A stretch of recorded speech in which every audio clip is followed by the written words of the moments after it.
Some may find the following disturbing. Discretion is advised. Put the children to bed. It's time for Dan and Aldo to bare their souls.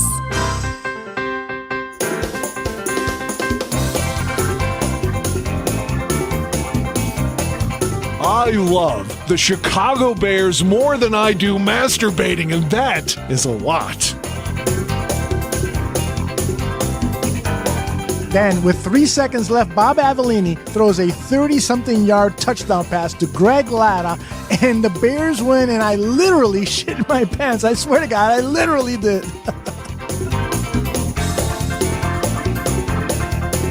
Eric Kramer, for me, I love the guy. He's a tragic figure. I mean, he embodies all that is. If they don't run the ball here, I'm going to vomit. I swear to God.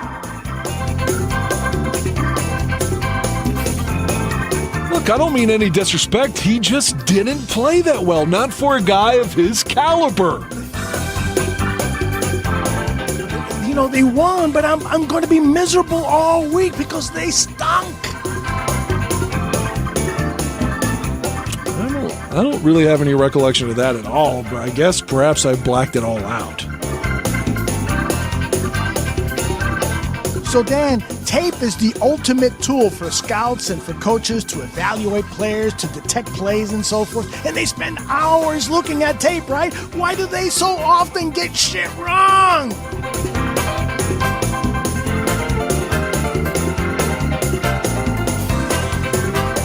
Ladies and gentlemen, Dan and Aldo.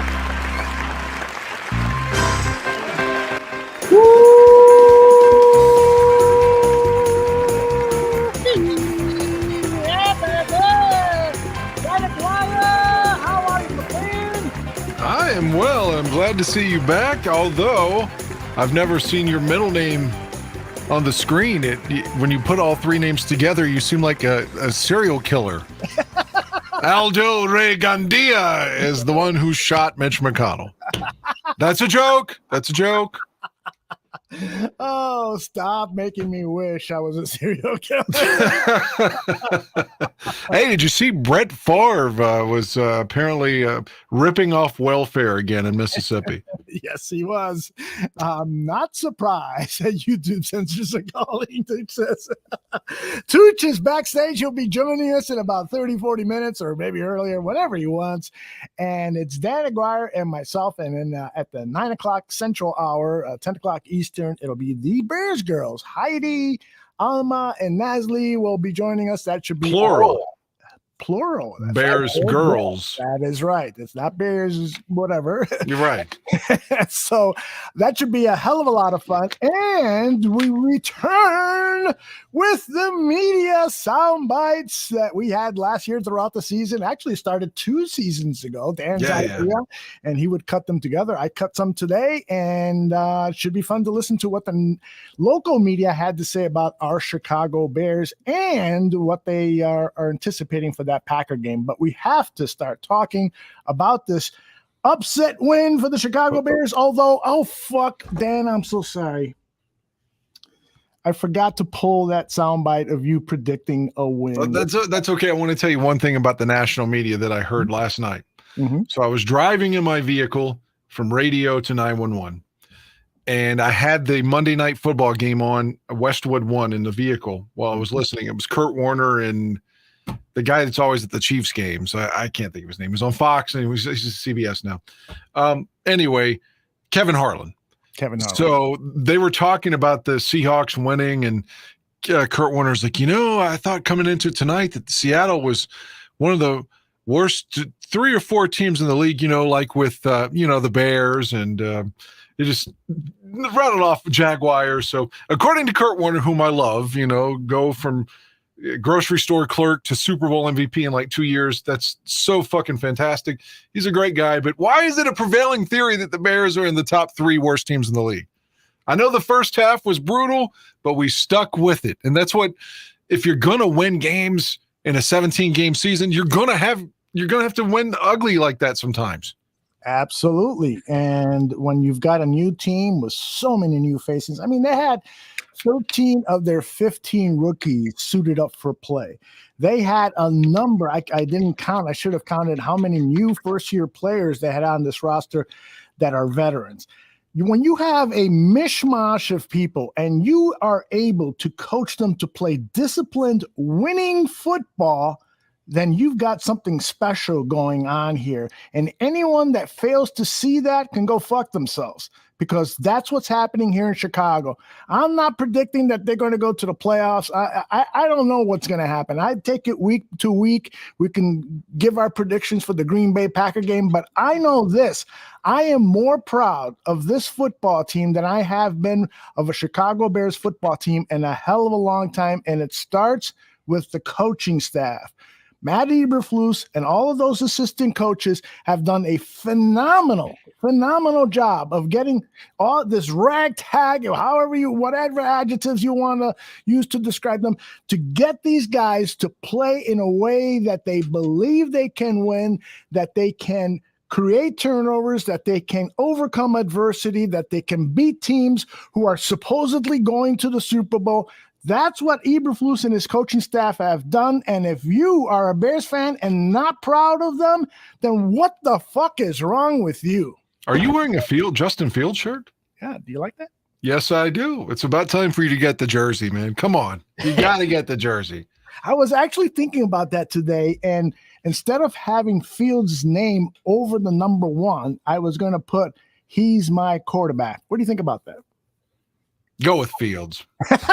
just go in, man. Just jump in. It's okay. Put your toe in the water on this one. It's going to be okay to swim.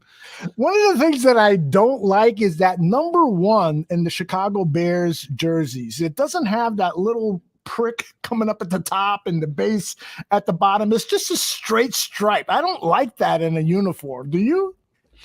At least it's a number that I didn't have before. Yeah, that's true. You know, like the previous number 1 was like Jeff Jager. I wasn't buying his jersey. Mm-hmm. I mean, I like Jeff Jager fine, but it was always a place kicker or punter number before. And when I see Justin Fields wearing number 1, it kind of reminds me of like Warren Moon. Mm-hmm. You know, like a good quarterback, man. And like I said this last night on the Bears Country podcast, I don't want to use the same material. This game reminded me of Ditka coming to Chicago in '99 as a member of the Saints, or the coach of the Saints. For 57 minutes, the Bears did nothing. Mm-hmm. They're down 10-0, but you just got the feeling if for some reason you could get momentum, and suddenly they come to life. Shane Matthews to Curtis Conway. It's a touchdown. We get the ball back with like 30 seconds, and he hits Conway, and he makes like 4 people miss. And then he throws a Conway again, and a touchdown, and we win 14-10, and Ditka throws the fucking headset. It was raining and shitty that day, too. That's the game it reminded me of in that sense, where I just kept telling Jenny, who I was watching the game with, this is not over. I mean, the Bears are only down 7. It just feels like San Francisco. We've been a member of the Bears fan base and watched the Bears lose games like that. Mm-hmm. Against Cleveland in 2005 when they're up 10-0 in the fourth quarter. The game that prompted Mike Brown to say, we suck in the postgame because they were so much better than that Browns team, and they let Trent Dilfer beat them in the fourth quarter. And, you know, so we've been on the other side of that. So we're in the game. It just felt like all we need is some momentum, and we can turn this around. And then you get the busted play. Justin throws across his body, touchdown, and we're in it, and the game is ours. You know what, Dan, as you're saying that, brilliantly saying that, I have to tell you, that's something that the last 2 seasons you would not have thought. Right? Am I right? Yeah, when we were down, we seemed to be lifeless and listless with the bald fuck as coach. Dan would text me during the game, this is awful. This is fucked up. And he would, I don't want to say you would give up hope, but you were pessimistic that the Bears would make comebacks, and it would annoy the fuck out of me because I always want to keep at least a drop of hope that the Bears can overcome whatever deficit they're up against. But yeah, a lot of times you were right, you know, but I still want to have hope. And you would text me all this negative stuff, and I'm like, damn, fucking Dan and stuff. But now I'm listening to you. I love it. I love it that you have hope, and they've given you tons of hope. And I want to get back to the number 1 thing fucking Justin Fields did make number one look really fucking good when he slid into the end zone and did the fucking Macho Man thing. I don't know what you call it, but man, that was fucking outstanding, wasn't it? Yeah, we were saying last night, as you know, that's going to be an iconic moment for Justin if he ends up being the quarterback that we think he's going to be. Mm-hmm. You know, if he's in the league 10 years from now, that's going to be like on his Wikipedia page. Yeah. That's going to be the day that he became like the guy. Right there. That's his moment. That's going to be the picture he's autographing the rest of his life. Yep. This truly, as you're saying, is truly an iconic moment. Fathead should make a moment of that. Oh, great. I put that fucking behind me. Take down the Barroom Network Leon sign and put that up because that would be outstanding. If they could get the water coming off of it too. Yeah, I mean, it is such an iconic moment. And this to me is also a signature that this team, if it makes the playoffs, every fucking documentary, highlight reel, NFL films thing is going to start with this fucking image. It's going to be the main metaphor for the Chicago Bears 2022 season. I mean, it is fucking Marvel superhero-ish. It's so fucking beautiful. I can watch. I've got it on a loop. I probably have seen it, you know, like Twitter gives you that number 3.7K looks. I probably have looked at it 3.7K. I love it. Yeah, it's a great moment. And like I told you, to purposely tug on my dick when I say this now, last week, I know you weren't here. You had everything going badly in your family and stuff. And once more, I wish you condolences. But I did say, I'm not going to go all Joe Namath here, but the Bears are going to win this game. I guarantee it. And I want to point that out again, that I did guarantee a victory.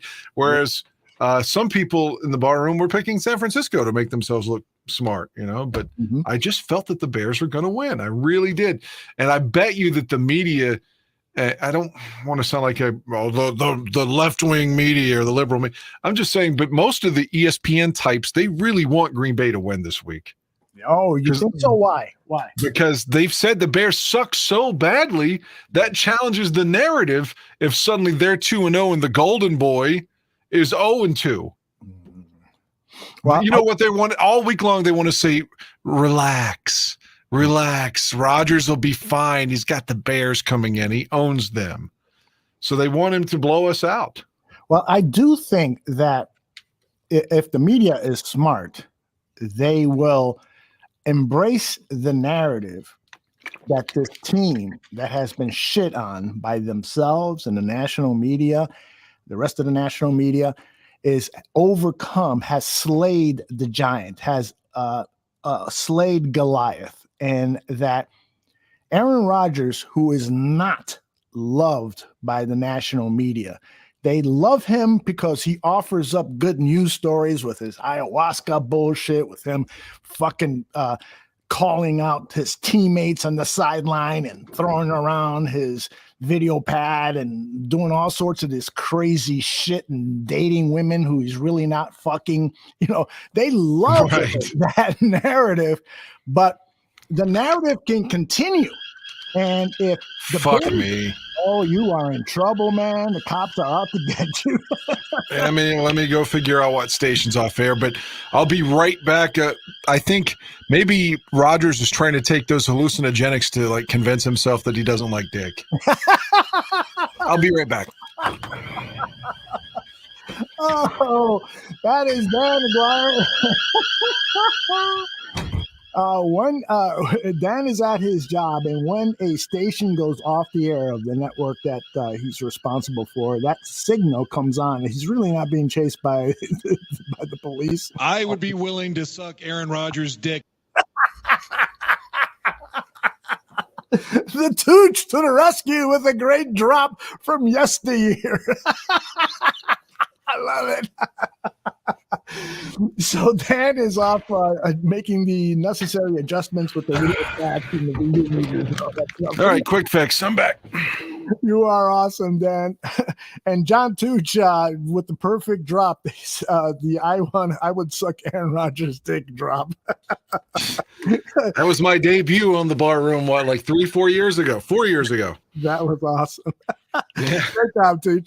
All right, let's get to this media stuff that I put together. I've got 1, 2, 3, 4, 5, 6, 7 different sound bites from the local media, starting with Mulligan Hall talking about Dominique Robinson and Eddie Jackson, going to Courtney Cronin talking about Fields and the Peanut Punch, Waddle and Sylvie talking about something that's going to be near and dear to Tooch's heart, that the Bears now are a good gamble anytime they're in -10 like they are against the Packers. Parkins and Spiegel talking to Jalen Johnson, who wants to bring back Club Dub, and you'll listen to why. No, he does. Yes. Bernstein and Holmes talking about Roquan, and with Sam Munson, who PFF gave Roquan the lowest grade of Bears defenders, and Sam Munson will explain why. It's a very interesting response.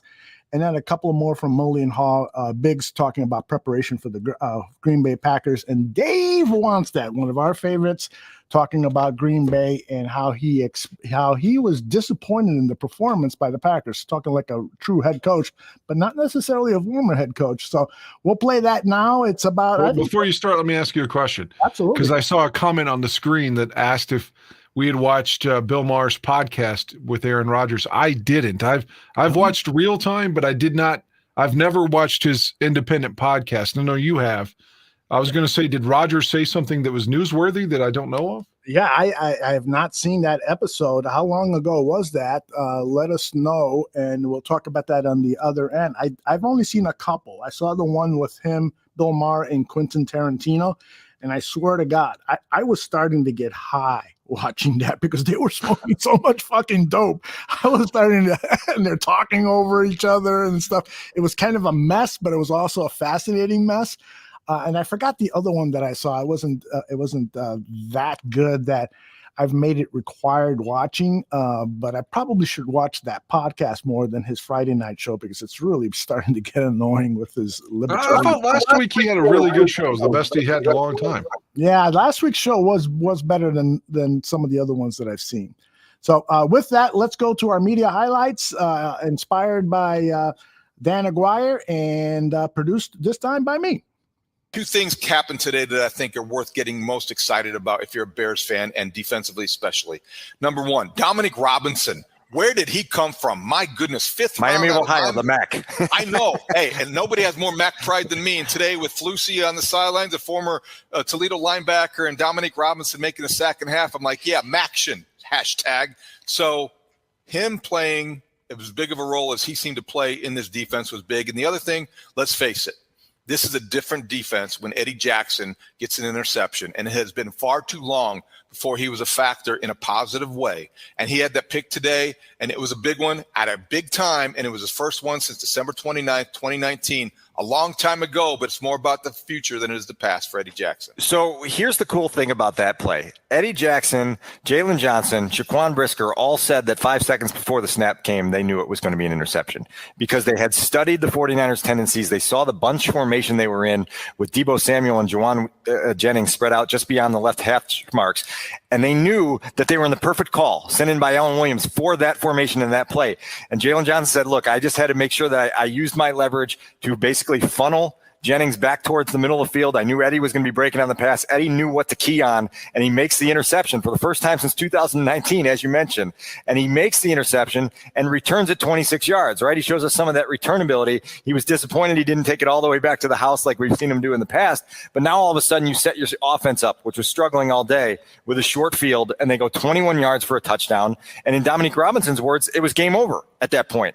And for this defense to have a mentality that 19-10 in the fourth quarter is game over is notable. And for Eddie to be the guy that makes that play, I think is really cool, given just kind of the career trajectory he's been on and the renewed energy he's had since the spring about what he can do in this system. It's something to build on. It's something to learn from all day defensively. I think Kyler Gordon will learn from today. Maybe not so many good plays, but he had a couple missed coverages, and he will get better from that. What surprised you most about the Bears' performance? It's one play in the third quarter that sparked everything. And Justin Fields' amazing athleticism is what did that. I mean, the Bears don't win that game if he doesn't turn that broken play on 3rd and 10 into a 51-yard gain for a touchdown to Dante Pettis. And, you know, I don't know if this team wins this game last year under the same circumstances, but the way that they fought back in this, you know, from a really unfortunate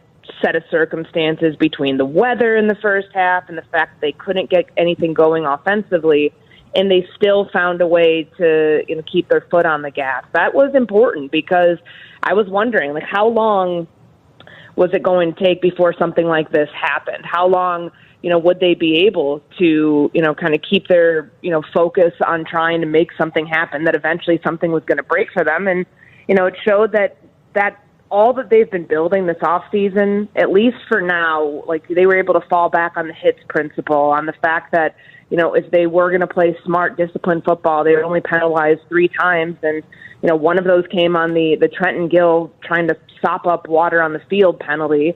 That good things were going to happen for this group. So, yeah, I think it was really just the fight and the resiliency that they were able to get their first win yesterday, and all the stuff that they've been building towards this offseason, at least for now, seemed to pay off. So, Courtney, as you looked at that game, I told Hoodie, you mentioned the Justin Fields play where he talked about going through his progressions and finding his safety valve. The other huge play was the peanut punch, because if they score on that drive and if they don't get the turnover there, they probably are going to score. I don't know if the Bears would be celebrating a victory Monday. Can you just give me your perspective on Jalen Johnson, the peanut punch, Brisker, the recovery, and how massive that was?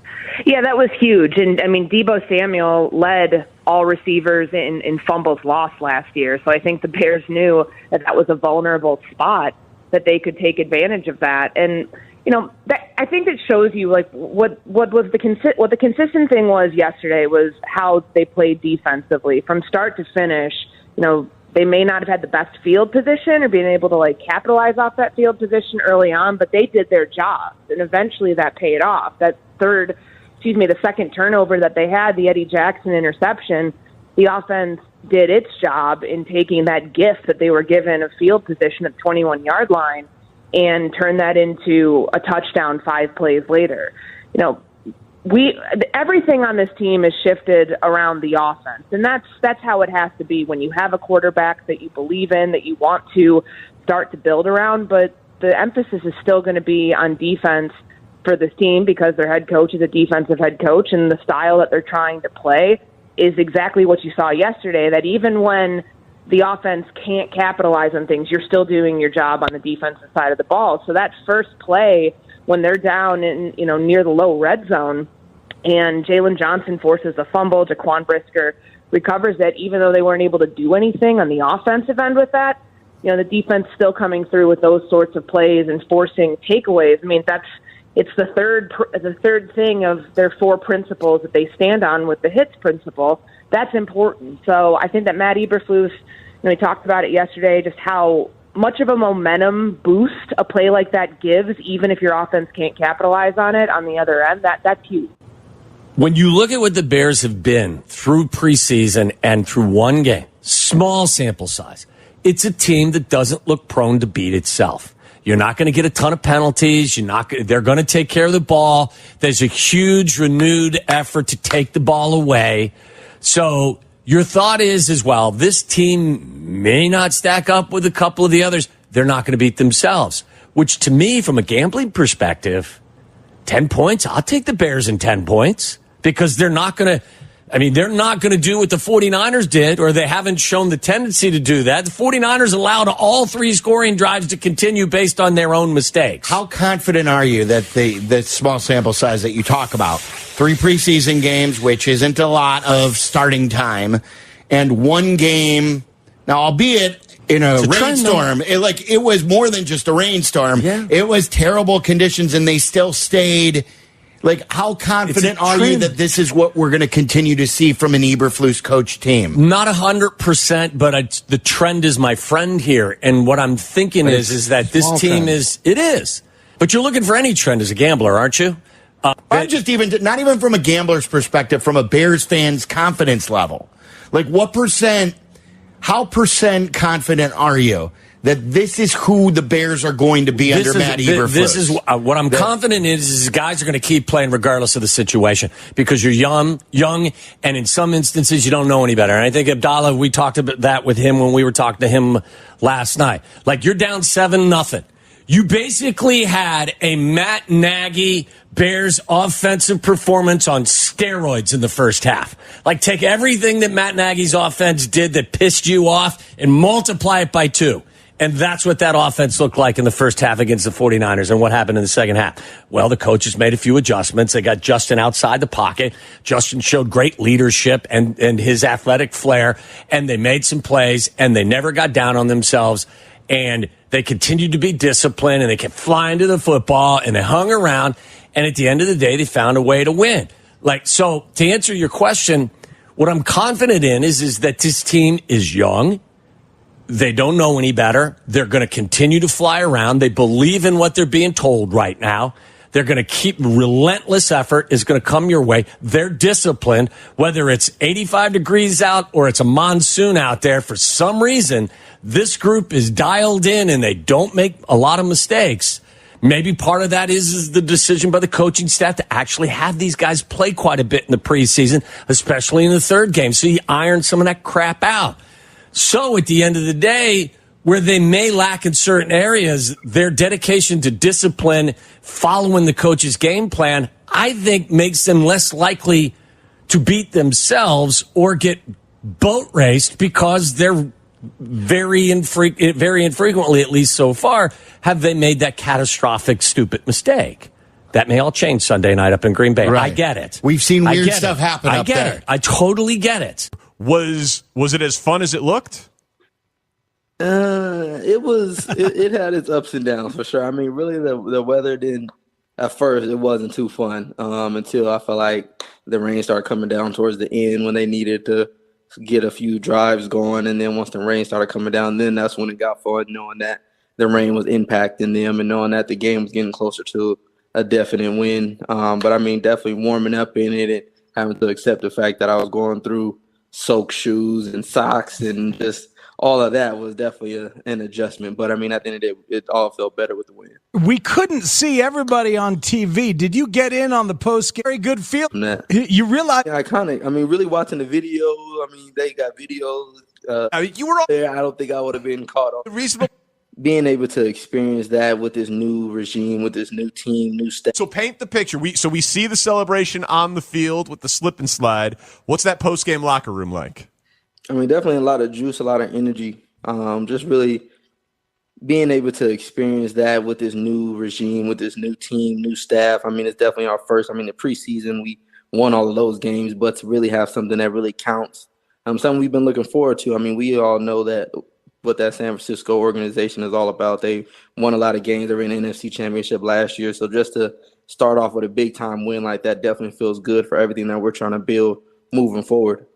Yeah, and did you miss Club Dub? Yeah, I mean, I thought we still had it. I thought that was a Bears organization thing. I didn't know that was something that the old staff did, but I'm definitely going to try to work something out to get Club Dub back because we didn't have no music. We didn't have the juice. We didn't cut the lights off, and with the strobe lights, we got to bring all that back. Oh, that's hilarious. So did you go in there ready to dance and then you're like disappointed? I was talking to the cameras, talking about Club Dub, telling everybody 21 and older, and then I go in there and it's them collecting the uniforms and the shoulder pads. There wasn't no music. Lights were still on. So, I mean, I was a little lost. I thought everybody had Club Dub. I'm going to definitely go back and talk to Coach Matt in the leadership meeting and tell him we need some Club Dub back in there for sure. Absolutely, because we played it. Coach Flus after the game, or Coach Matt, he was just like, yeah, just be normal. Just be normal. Yeah, no. We got to bring the juice. I love it. All right. So this close the club. This is another thing we were. Yeah, they shut the club down. They shut it down. I think that he's perfectly suited to play Will in this system. But he did miss a ton of time because of the nonsense that was going on with his contract negotiation. His first go-round, and obviously it was monsoon conditions, what did you think of what you saw? We didn't have him graded with a particularly good game at all, which is not a new thing with Roquan Smith. His grading has been pretty weak for a while now in PFF system. And, you put on the tape, and he's an interesting player because he reads the game well. And you can see that every single play. He's able to get to the right place. He's able to work his way off blocks, and he's able to make plays. And he ends up getting a lot of tackles.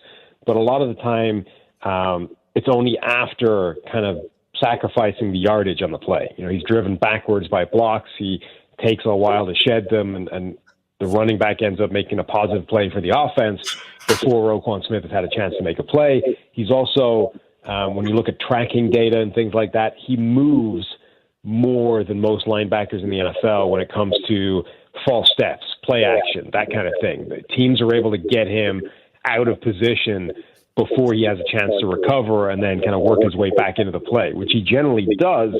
But those false steps, those biting on the play action, those kinds of things, they take him out of position, and it means that teams are able to make plays into areas that he should have. So I think that was the same kind of game we saw, that he made a lot of tackles, he was in on a lot of plays, but they weren't necessarily defensive stops. So he had, I think, 10 total tackles by our numbers in terms of solo and assists, but only 2 of those were defensive stops. So that means 80% of those tackles were offensive successful plays. They were keeping the offense ahead of the chains and making inroads into where they were into first downs.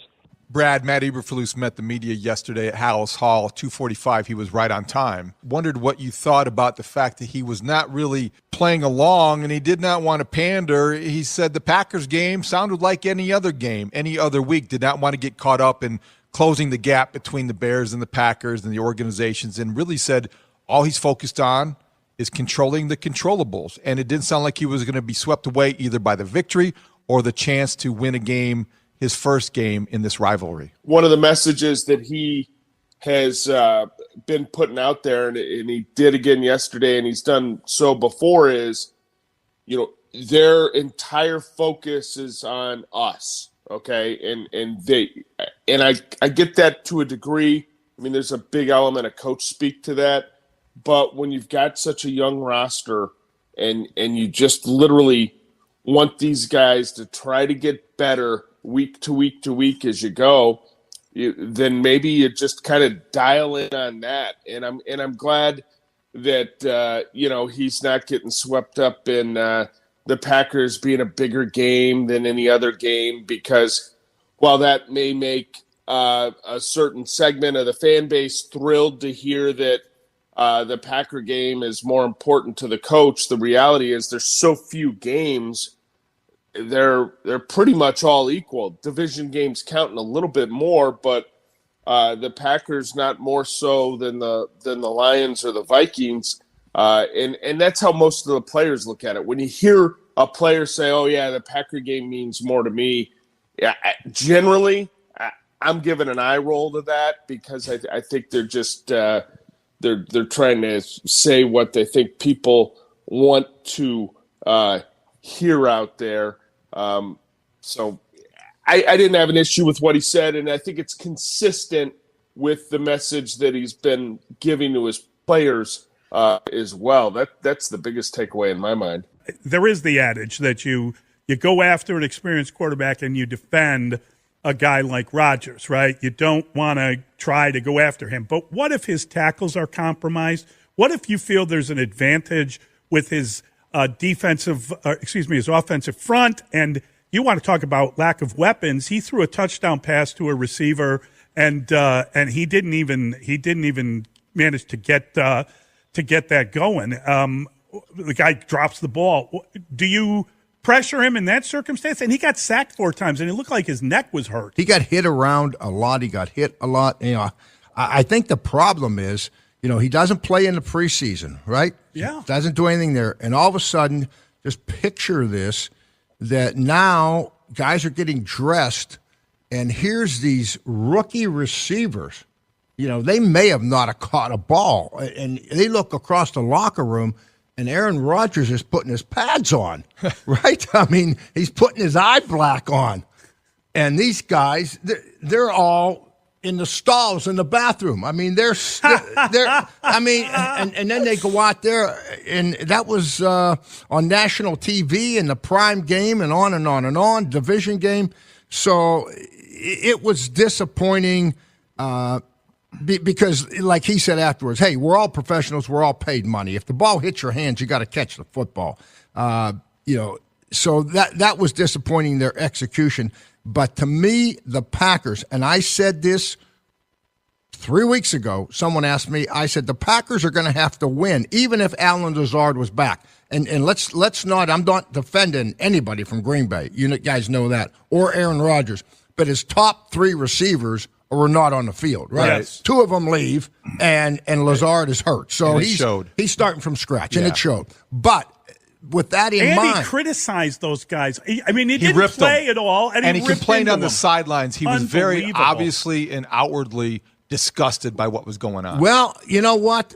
I kind of support him. I can tell you that Tom Brady's first mini camp in Tampa, there was a rookie running back that came in and ran the wrong route, and he let him have it. And Tom Brady called the kid over and said, listen, I don't even know if he knew his name. He says, if you don't run the right route, until you do, I will never throw you a ball again. You got to respect that a little bit. And he walked away from the guy. So, I mean, I get where Aaron Rodgers is. The clock's running on him. He's trying to get to the Super Bowl. I got no problem with that. I really don't. Doesn't $50 million buy a little leadership, Dave? These guys, well, he is leading. That might be his brand of leadership. He is tough love. He is leading. But at the end of the day, I said they're going to have to run the ball with their veteran running backs, and how they're going to have to win early until this thing on offense comes together, the Packers, is defense. They're two number ones on the defense. They had a top 10 defense a year ago. The defense, to me, was the most disappointing thing for the Packers in that game. Dan Aguirre, there was a lot I've got 5 things that I wanted to hit on. Take it away, brother.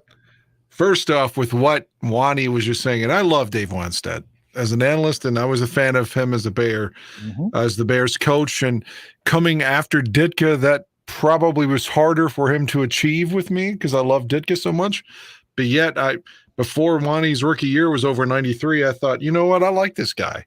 Fuck it, man, I like him. I mean, he's not Ditka, but I like him. So, but I just disagree with him wholeheartedly.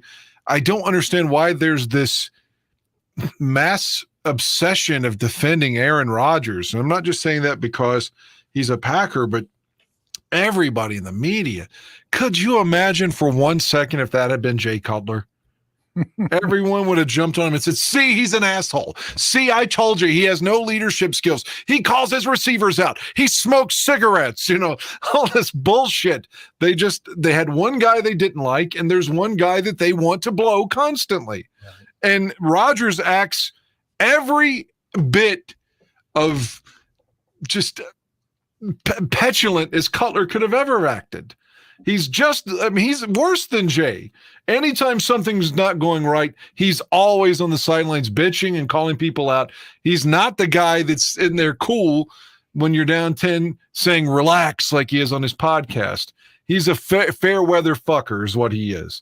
If he's on a bad team, he's calling everybody out. Go ahead. Sorry. No, please don't apologize. I just want to give you a quick reply and then go on to all. Please go ahead. 4 other points. Greg Gabriel today on Gabriel Talks Football said he has lost a lot of respect for Aaron Rodgers for his behavior on the sideline and the way he was fucking, annihilating his young wide receivers. And I sort of agree with you and Greg, but at the same time, during a game when there's a lot going on and passions are heavy, guys who are great quarterbacks, and Jay Cutler was not a great quarterback. I agree. Great quarterbacks like Rodgers and Brady. Now, I know comparing the two and saying the same names in the same sentence about being great, I know that's not totally fair to Tom Brady because he's got the rings and Rodgers only has one. But I do kind of forgive Rodgers a little bit for his behavior. And I'm not a fan of Aaron Rodgers' behavior or his weird acts and so forth, but I am a fan of his quarterbacking. Please go ahead. I just disagree with that. Again, I've got a guy that it's not the same thing, but at 911 later, who I have to carry right now because he's new. And it's my job to carry him when he's new and to make sure that he's okay because I'm his fucking supervisor. So in that scenario, if Rodgers is the supervisor, the man, the quarterback, and you've got a couple of rookies, it's your fucking job to make them better. Mm-hmm. It's not, you can't just fucking call them out in the middle of adversity and shit on them. Like, you've got to be the guy that's cool and collected so that they can fucking respond to you and believe in you when shit's going bad. You know, you can't just be throwing temper tantrums in week 1, no less. Yes. I get it in the playoffs and emotions are high or whatever. But if that had been Cutler, regardless of the circumstances, the media would have said, see, he's an asshole. But Rodgers, they just fucking protect him. I don't know why. I agree with every word you said up until the end. I haven't seen the media's reaction or heard the media's reaction to Rodgers' behavior yesterday, but I don't think it went over really well. I doubt that it did, but traditionally that is correct. They make excuses for Aaron Rodgers. My hope is that, like I said earlier in the show, is that they start looking at the Aaron Rodgers narrative a little bit more, that he is Darth Vader. He is a bad person. He is an eccentric asshole, narcissistic, egotistical, doesn't care about others. He is an Ayn Rand lover. And Ayn Rand, for those who don't know, wrote a book called The Virtue of Selfishness. This guy is a selfish bastard. And so, so anyways, please go on with your second one. I agree. And I'll quit my rant on Rodgers. It's just amazing to me. Since 2008, we've had to deal with this same shit over and over. And Chris Collinsworth is going to be sucking his dick on air Sunday night to the point where I'll probably have to turn on Tom Thayer and Jeff Joniak. But okay, speaking of Green Bay, I disagree so wholeheartedly with Brad Biggs. I don't think it's pretentious for a Bear player to be thinking that the Green Bay game is big. I get why Eberflus is trying to downplay it with the media. Mark Trestman did that as well, saying that each individual game is its own game and doesn't matter more than the other. But if you're a member of the Chicago Bears, especially someone that's been there the last couple of years, and you know that Rodgers said, I own you, and you know that this is the team you have not been able to beat consistently, and you know to get to the playoffs, it's a lot easier if you win the division. So the divisional games, obviously conference games too, but division is your number one goal. If you can get 4, 5, 6 wins in your division, you're almost guaranteed a playoff spot. Yep. So those games do matter more. And for Brad Biggs to say that they don't, again, to me, is asinine, but I usually disagree with Brad Biggs. All right, quick comment there. Sure. I understand why a football head coach, Matt Eberflus in this case, would want to downplay the emotional aspects of it, because you don't want your players to behave in a way that is going to upset the game with a stupid penalty, with a late hit, or anything like that. You want them to be level-headed and play hard all 17 games. Sure. So that makes sense. But at the same time, our greatest success in my lifetime has been Mike Ditka telling Forrest Gregg, you're a fucking asshole for the way you are, who you are, where you play, where your team is located, and we're going to kick your fucking ass. And the Neanderthal in me fucking loved that. yeah, exactly. Yeah. But ultimately, that led to our quarterback getting body slammed and us not winning a championship in '86. So exactly. There's a couple ways of looking at it. Interestingly, I did not realize that Dan Wieder had gone to the Score. I guess he was pissed he didn't get the gig at ESPN after. That's what Stephen Nagishi says, that it's been rumored that he's pissed at that he wasn't Jeff Dickerson's replacement. I had not heard that, but that's interesting. That's just me freestyling there. He's probably, I didn't hear the interview because I didn't listen to anybody particularly over the weekend. I was busy, but I bet he was probably still saying, well, this is probably a 4-win team. because I'm negative at all times. But anyway, let's rewind. I wanted two more points. One on Eberflus. The reason I kept telling you all the entire offseason, in my opinion, which was not a fact, but my opinion, that the Bears would be better, and of course it's only one game in, but the reason I believed that, the reason I believed we could win, Aldo, on Sunday was because the coach was a real coach.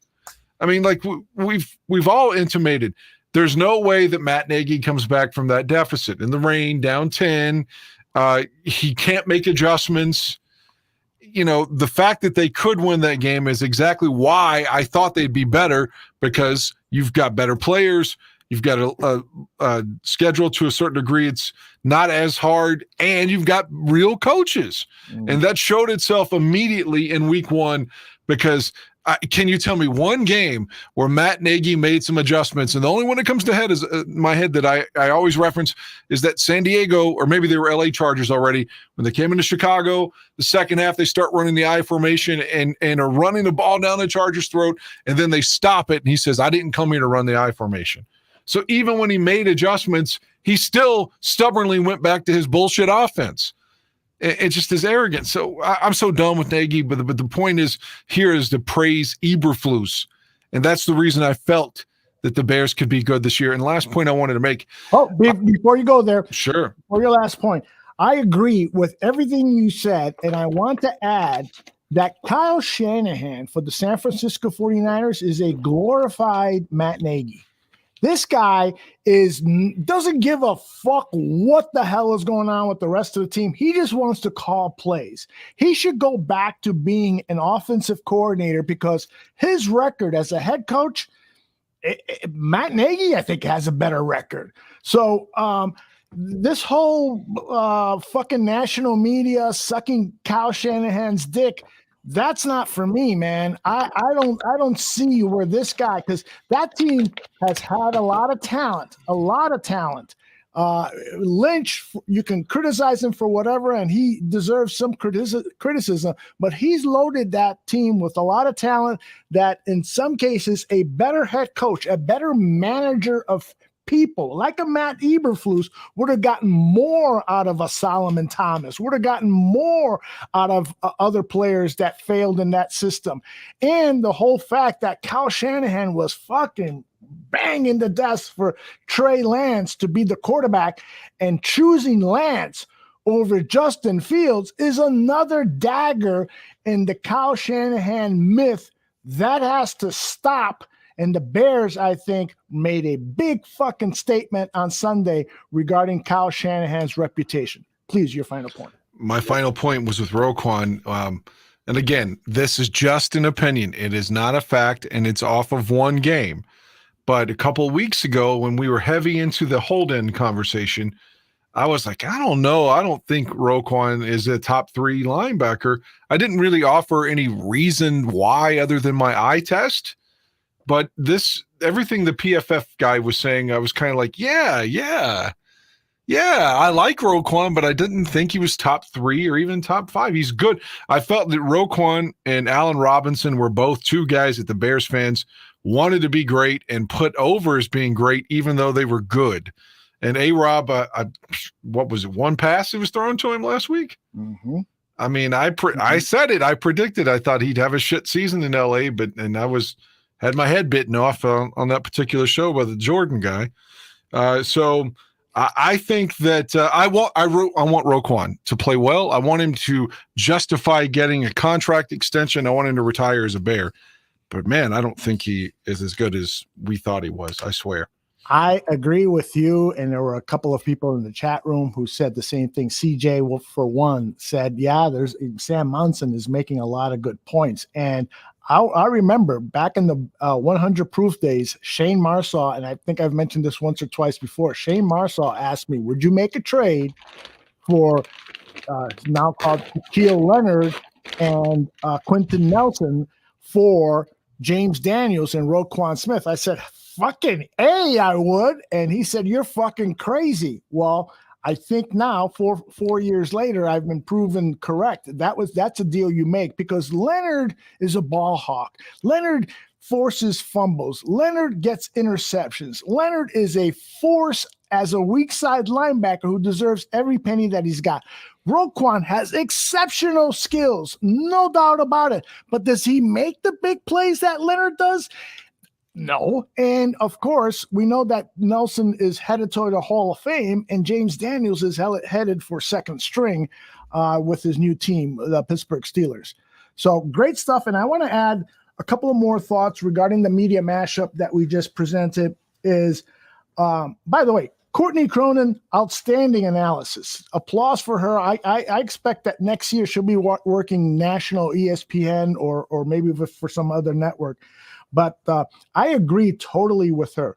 Justin Fields' athleticism, I don't know why more and more people aren't fucking highlighting this. This, to me, is beyond the athleticism of Lamar Jackson. And I know Lamar Jackson has been called probably the most athletic quarterback in the history of the NFL. But Justin Fields, to me, is a better passer than Lamar Jackson. He is also has all the skills to just have more success as a quarterback than Lamar Jackson and probably a lot of other of the great quarterbacks. Watch what's going to happen with Justin Fields. I truly believe that his exceptional athletic skills and his desire to be the absolute best and what he has shown to create on busted plays is going to be exceptional, and it's going to lead this team to a lot of playoff wins. Now, she also talked about the peanut punch, which to me is one of the plays of the game. Nothing resulted in it in terms of points, but this is an example of Eberflus preaching something and we seeing the results of it. That is outstanding. And it brings us back to the days of Lovey. So that nostalgia we grasp to, you know? Absolutely. And then at the top of the show, Mully and Hall show, I think it was Wiederer who was talking about Dominique Robinson and Eddie Jackson. And as you said, it's just great to see Eddie Jackson doing what he does best. Put him in that fucking position where he can make plays, where he can read the quarterback and jump on passes. Do that, and don't fucking force him to be an 8 in the box. You got to do it once in a while just to show quarterbacks different shit. But for the most part, he's got to be that fucking playmaker as that number one safety, center field safety. Let him fucking feast on that. And then the other thing is fucking Dominic Robinson. Holy shit. I mean, when you consider this was his 16th game ever to play defensive end. Maybe didn't play it in high school, didn't play it in college. I mean, he did, but it's a 16-game total. This is amazing. His performance was amazing. And I expect if David Bakhtiari and the other tackle, Elton Jenkins, are not playing Sunday, he might get 3 sacks. And even if they're playing, he's probably going to attract holding penalties. No, forget about that. The Packers never get called for holding. Oh, yeah. So I'm just fucking excited about the possibilities of Dominic Robinson becoming another Richard Dent with the Chicago Bears. It's outstanding. Let's hope he doesn't become Mark Anderson, but just the one good year. Yeah. Yeah, but I agree with you. I'm not being negative. I'm just saying let's hope he can sustain it like a Richard Dent. And the sky's the limit with him, though. Like you said, he's in his 16th game ever playing defense in his first start in the National Football League, heading into week number 2. There's a lot for us to be hopeful about. I mean, if you're a Bears fan right now, even if you hadn't beaten San Francisco, if you don't think that there's a chance to beat Green Bay, then why are we fans? Yeah. I agree with you. I mean, there's always an upset in the making. Like even if this was like 98 and Steve Stenstrom was playing, I'd still hope that somehow we could pull off the upset. Like the Cutler game on Thanksgiving. Like things happen. So why not Sunday, man? Why not 2-0? I agree with you. I really do believe that. I asked Gabriel because he predicted, just like you, a Bears win over the 49ers. I asked Greg Gabriel for a prediction. He says, I want to see the injury report first. But I'm going to go on a limb and say we don't need to see the injury report. Even if David Bakhtiari and Elton Jenkins play, which, by the way, Ian Rappaport said doesn't look good for those guys. But even if they did play, I think I still like the Bears' chances of an upset in Green Bay. Plus, as Greg pointed out today on GTF, fucking Aaron Rodgers was bashed around in that game, and you saw him getting massages on the sideline and him stretching his neck and so forth. And Dominic Robinson could be Shea McClellan. I always had a problem pronouncing his name. George Bush had a press secretary named Scott McClellan. Oh, that's right. That's right. I don't know if he's related, but yeah. He wrote a book basically saying, yeah, I wasn't a part of any of those weird things that he did. And his dad was involved with LBJ, Bar McClellan. So how about that? I did not know that. He accuses Johnson of being part of the assassination. Wow. Oh, interesting. We got to do a political show someday. I know Nomad wants us to do a political show. He'd love to jump in on that. All right. We are just minutes away from the Bears Girls joining us. That is the Spanish language podcast hosted by Heidi, Alma, and Nasle. I'm mispronouncing her name. I know I am, and I apologize already. I'm getting it. Okay. Both of them, Almis and Heidi, are with us now. I'm going to bring them on. I love Heidi. It's going to run a little late, so we'll welcome her in. And Tooch, are you ready to jump in too?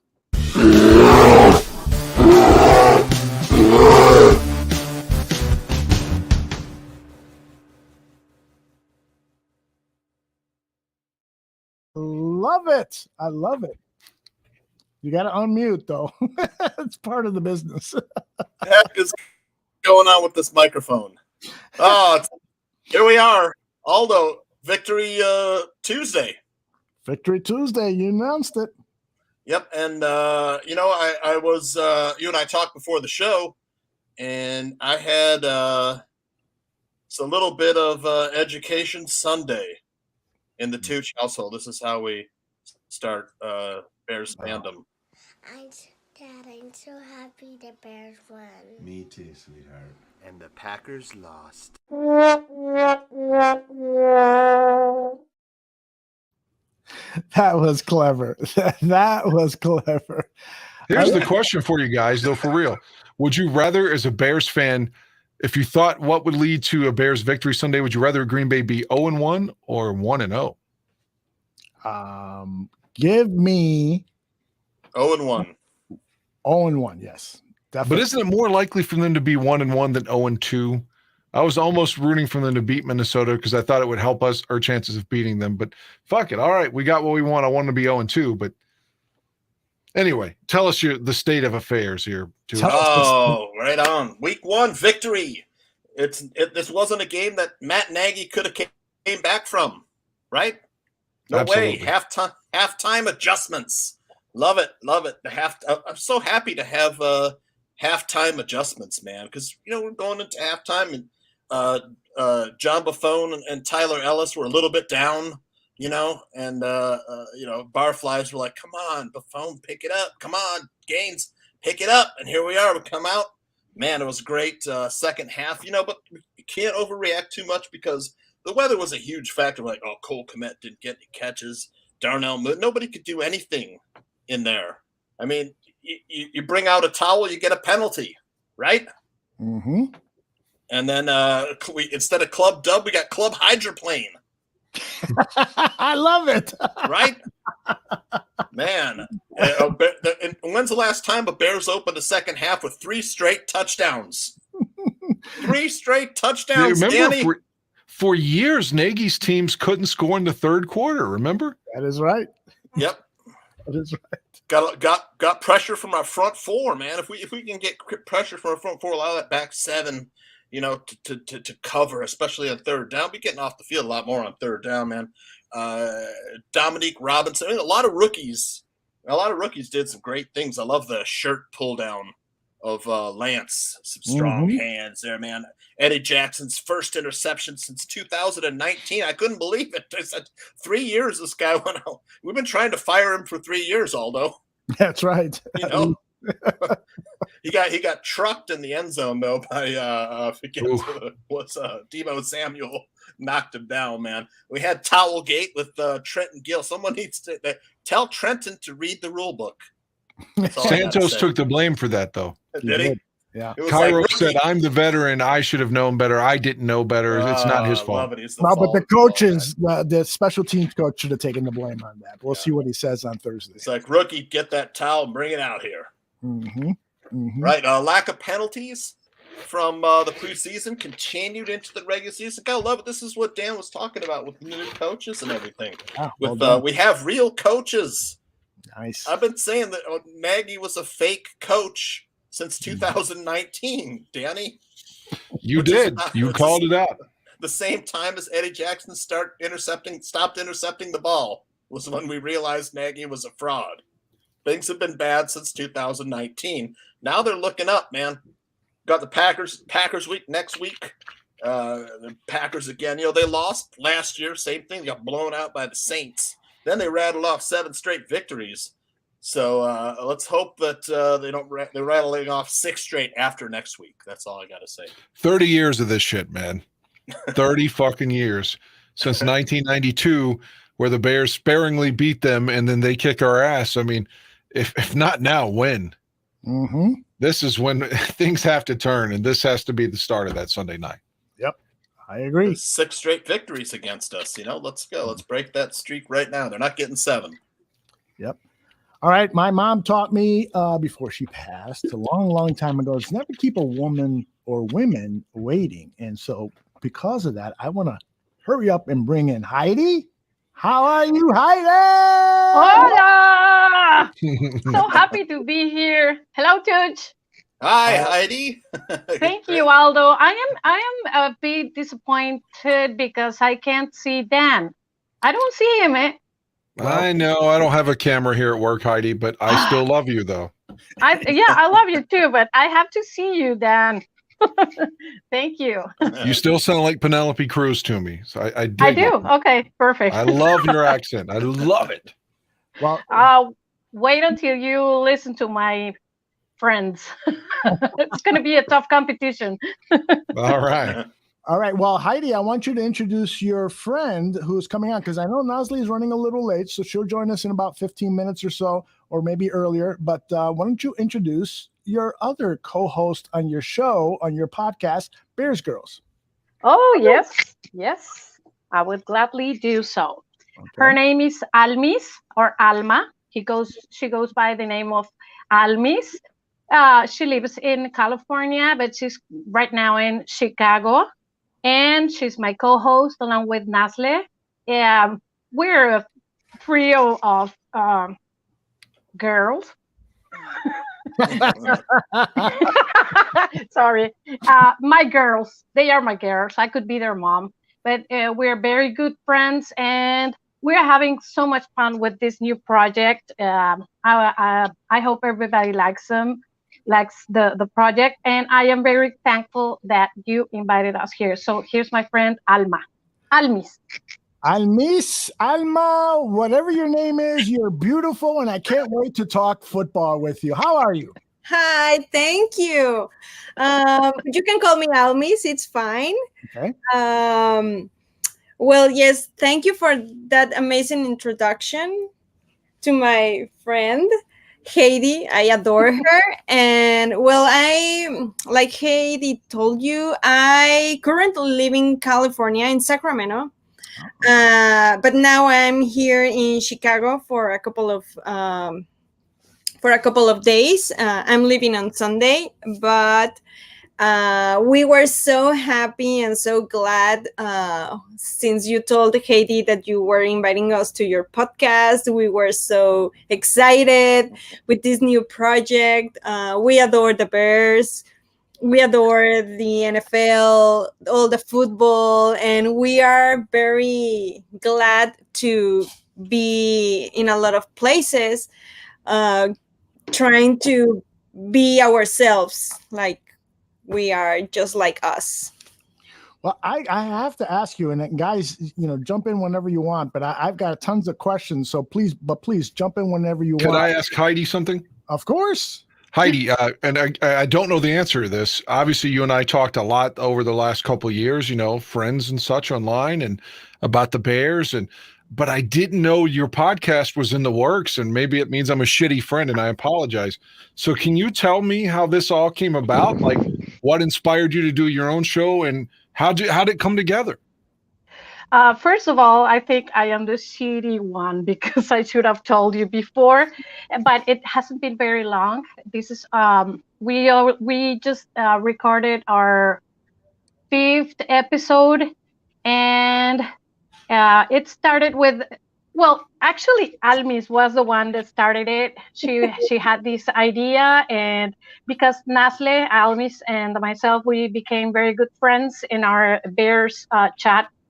So she came up with the idea, and she's pretty much the one behind all these. And I'm very thankful to her because this is crazy. I mean, I love it. I love the project, and we're getting very good feedback.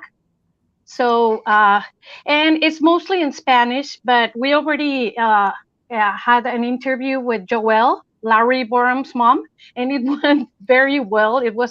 We had a lot of fun, and looks like she enjoyed it very much. So we're barely starting then. So that's it.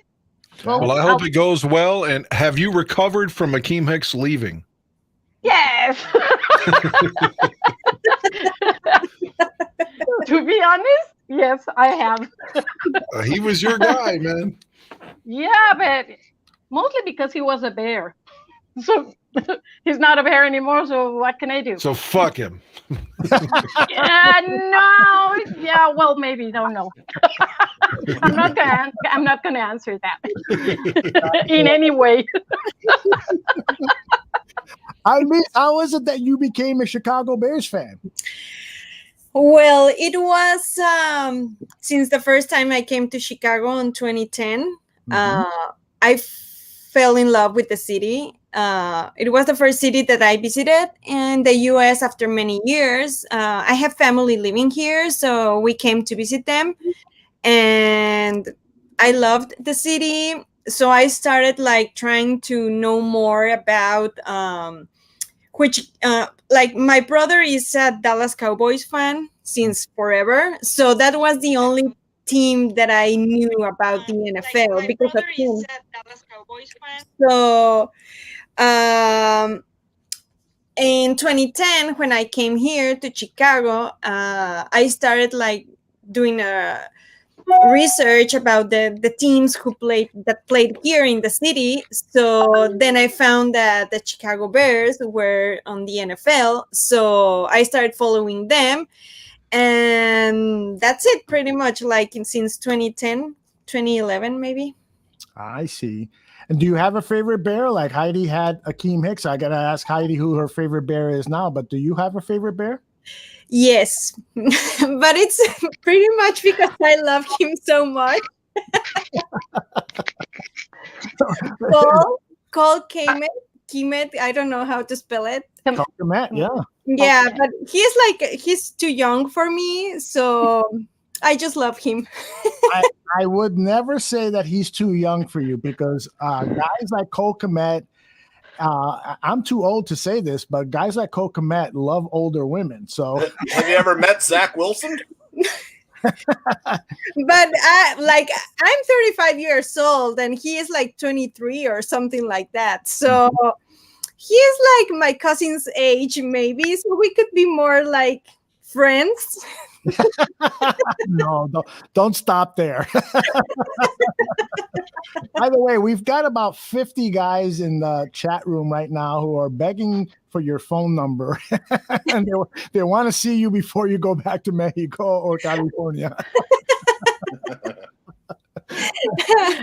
They can start a fan club, Almis fan club. I love that idea. I love that. Tucci, you got a question for any of our ladies? Were you at the game Sunday?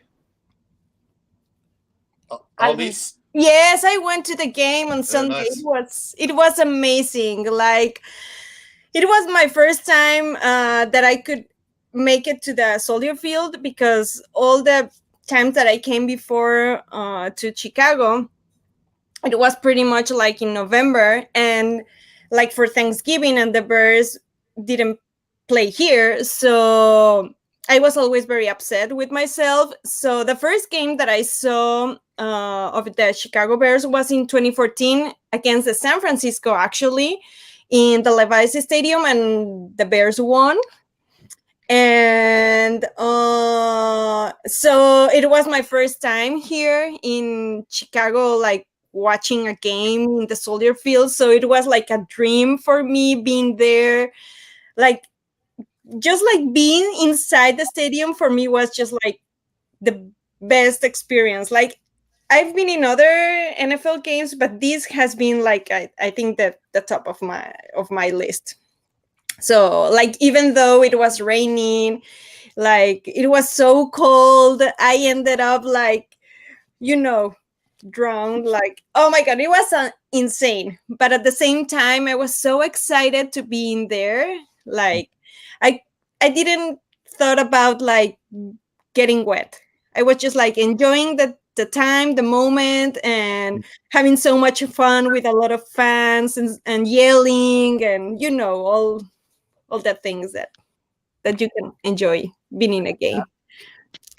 Dan, what do you got?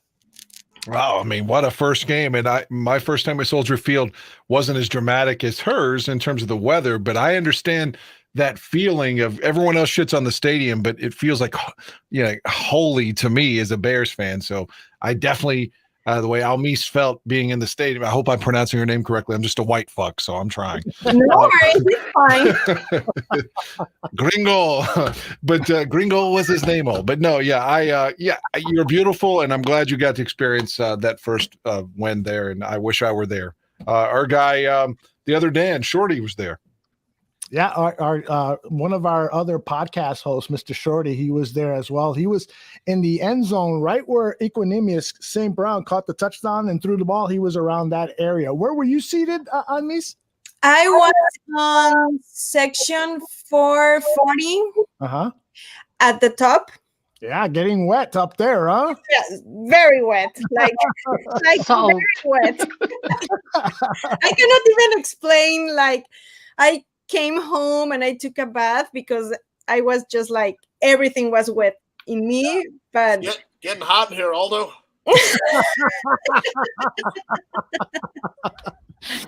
By the way, did you ladies know that John Santucci up there comes from an adult film background? Oh no!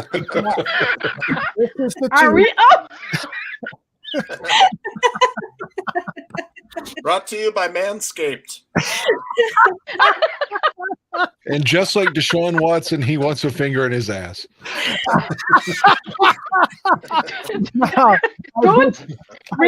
Remember I asked for your help this morning on Twitter? Yeah, I'm waiting for you to slide into my No, DMs. forget it. What? I'm okay. All right. I don't know. I'll remember this. I don't know if you've ever seen any of Tucci's adult movies before, but I have to tell you, and I'll say this in Spanish because I'm too embarrassed to say in English. Dicen que él tiene una pinga grande.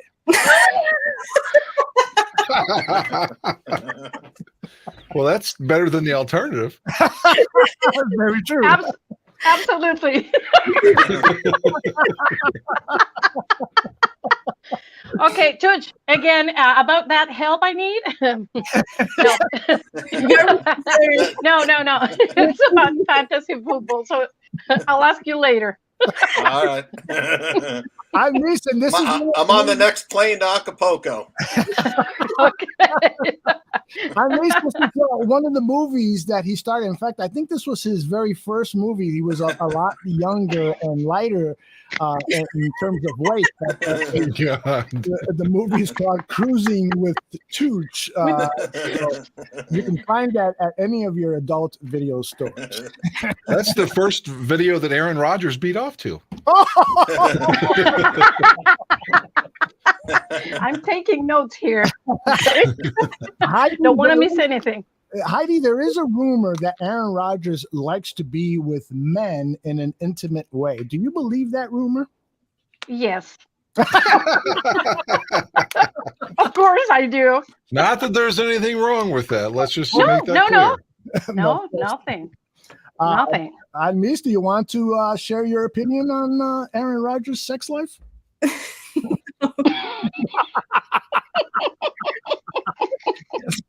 Good call. I hate Aaron Rodgers, so. Are you worried, Almis, that Aaron Rodgers is going to continue to own the Chicago Bears Sunday night when the Bears play the Packers at Lambeau Field? I'm worried, but I trust my guys. I'm trusting this new head coach, this new team. I'm trusting on all these things that they are doing, like with these new boys, Justin Fields and everything. So I hope they don't lose.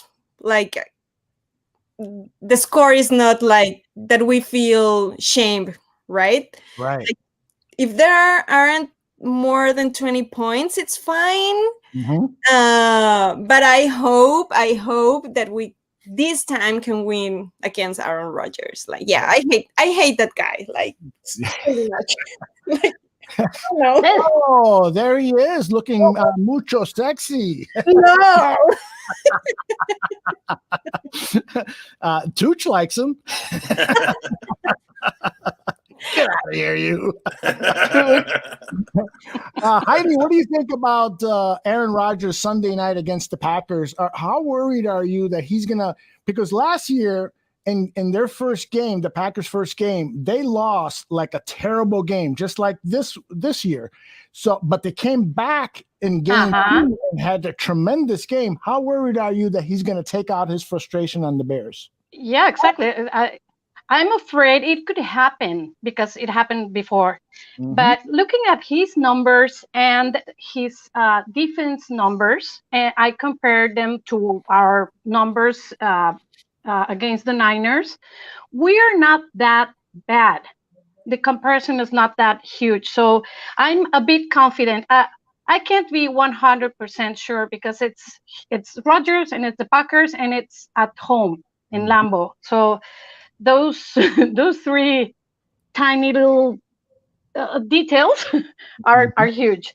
But after comparing the numbers, and I did watch that game, he really looked bad. He looked off. But that's the problem because it happened before. After a terrible first game, he came back and crushed us. So I'm just hoping Eberflus is really taking care of that before making the adjustments before we start the game. He did make adjustments this time. I hope this time he makes them before, and we start a very, very good first half from the beginning, right? Not the second half exactly from the beginning. Big important thing regarding last year and this year, there's a difference. Is there's no Devontae Adams, so he is really upset with his young receivers and not having Devontae, which is his fault. He should have told Devontae, here, take some of my money and stay here in Green Bay because I need you. No, yeah, but he didn't want that. Nope. And his receivers weren't that good and either. Yeah. They weren't that good, and they could only score one touchdown. And so I'm a bit more confident this time than any other time. I like your confidence. Where's your confidence? Oh, go ahead, Dan. I didn't say anything, but I'll talk. That was me, actually. I was going to ask them if they think Rodgers might have run out of ayahuasca or peyote before the game. I call him now Mr. Ayahuasca. You know how people do that religious, like trying to convert themselves from homosexuality through like some kind of conversion thing? That's what Rodgers is doing with the drugs. He's like, maybe I can actually get a woman off if I take this medicine and I pretend that I love them and I don't really want some guy's cock. But anyway, he might need a Bears Girl podcast intervention, Aldo. Nah, we don't want him. We don't want him feeling happy. No, thanks. I'm okay. I miss if you had Aaron Rodgers on your podcast, what would be the first question that you ask him? Do you hate the Bears? And why? I think he would say that he would love the Bears if they were all in the shower together with him. All right. I know, Dan, you had a question, right? Well, no, I wasn't going to say anything, but I will point out that my initial prediction, going back to the summer, and I'm going to stick with it because I'm trying to bring this into fruition. Former Green Bay Packer, Mr. St. Brown, catches the game-winning touchdown at Lambeau Sunday night. Aldo. That would be nice. Yeah, Twitch told me that earlier. Yep. What do you, Almis and Heidi, what do you think about the Bears wide receivers? Darnell Mooney did not have much production at Sunday's game. But outside of that, Dante Pettis and Equanimeous St. Brown both scored touchdowns. Do you feel confident that St. Brown, Pettis, and some of the other wide receivers on the Chicago Bears are going to continue to play well and that the Justin Fields will have some good targets to throw to? Almis, I'll start with you. Oh, my God. I think Heidi can start first. Okay. Go ahead. Okay, I'll start. I think they will, but I also think that Darnell Mooney will be there also this time better than he was before because, again, their defense was atrocious. I don't think it is bad, but if it's going to be the same as the first game, I think Mooney has a chance to do something really good. And about the rest, I mean, Pettis and everybody else. Mm-hmm. Well, there's just Fields now has quite a liberty to find a connection. As in the last game, he couldn't find a connection with Cole Kmet. Maybe he will this time. So I'm pretty much confident they will do a great job. Okay, Almis, I'm going to rephrase the question for you in a different way. ¿Quién vas now I'm going to speak Spanglish. ¿Quién vas? Who's going to score? This is going to be fun. Spanish.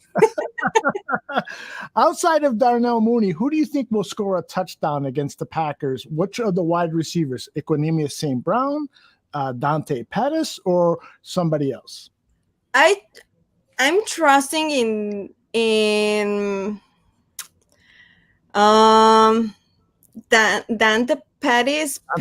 Yeah, I'm trusting on him. Like, yeah, I think he's going to help us on the first touchdown against the Packers. Yeah. Look at what Retro said about my Spanish, that I need Rosetta Stone.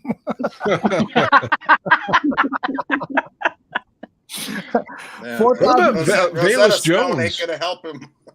Is Jones able to play this week? Do we know? Wednesday is when Coach Eberflus said he would give us an update on his injury. So he is not entertaining any questions on Mondays regarding injuries. He will talk about injuries every week on Wednesdays. So that's kind of a different approach. And I appreciate that he's honest with him, with us and the media about how he's going to talk about certain things. We may not like it, but at least he's telling us this is the way it's going to be. On Wednesdays, I'll talk about injury issues. Well, what's the point of talking about it early?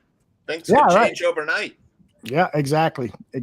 So I kind of doubt that Velus is going to be available.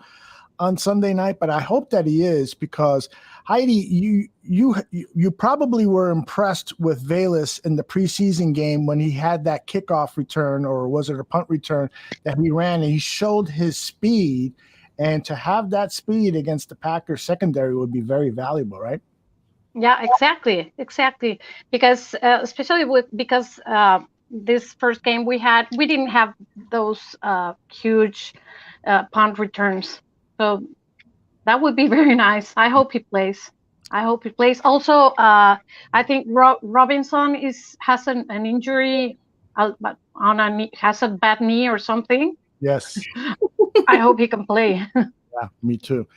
I mean, somebody suggested here that you send a message to Cole Kmet for 2 touchdowns. So what actually I'm suggesting, send a message to Cole Kmet about why you want him to score 2 touchdowns for you on the video, and then I will post it on Twitter, and I'll tag Cole Kmet. So I'm going to give you a close-up, and first of all, I got to get rid of Dan. Sorry, Dan. No, that's fine. So we're going to hook Cole Kmet up with her before the year's over. Absolutely. We're going to work on that, Almis. And if not, then I'll step up.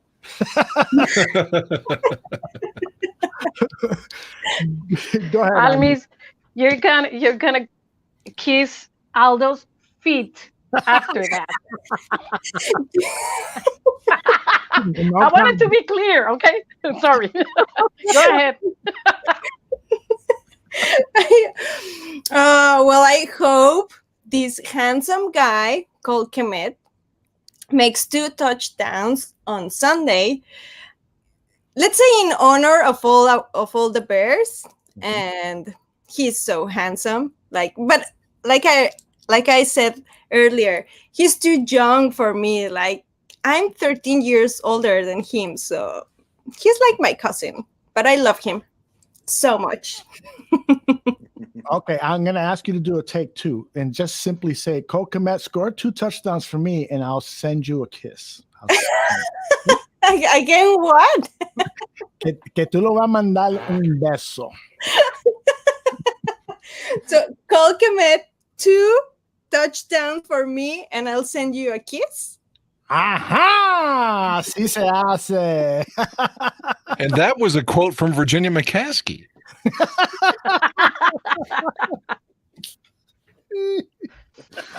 Very, very good. What other questions can we ask the young ladies? Where can people find your podcast, first of all? Almis? So I was reading the comments. Sorry, again.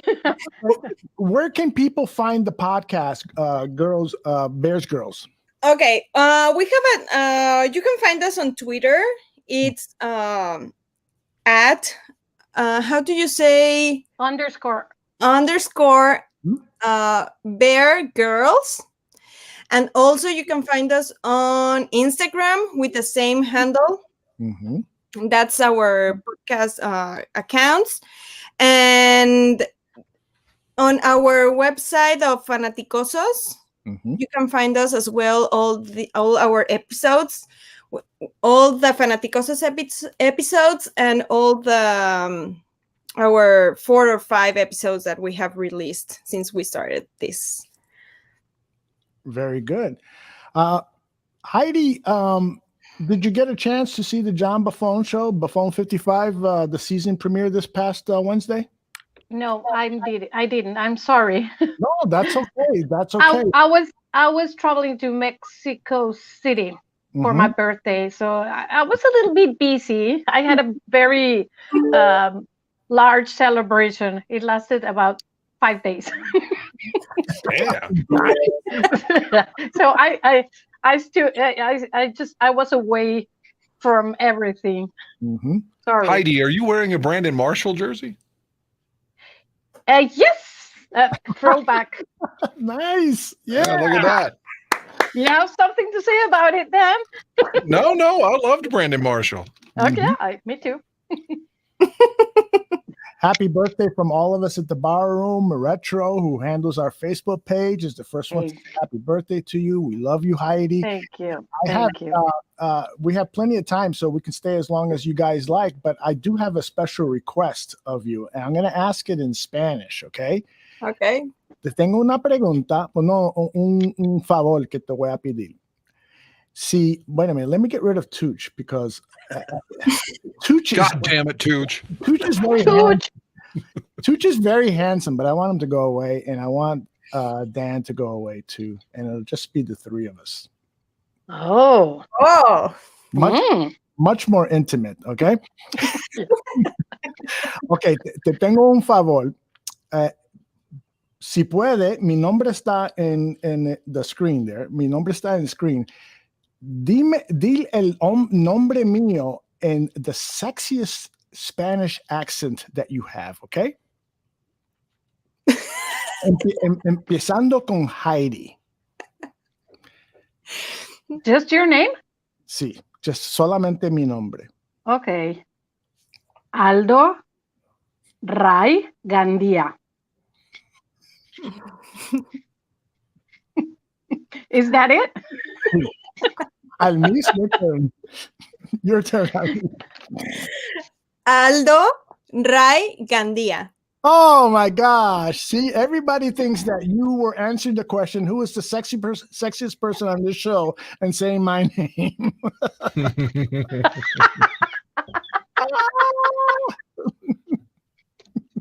Okay. Aldo Ray Gandia.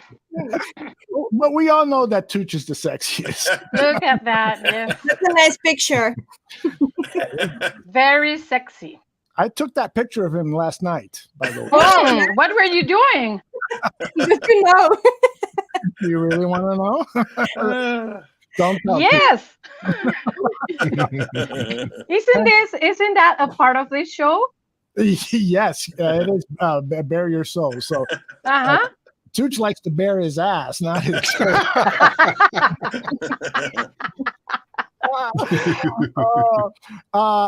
Heidi, tell us a little bit about what you think about Ryan Poles and how he has developed this team. I mean, he's been at the job now, what, 8 months, 9 months?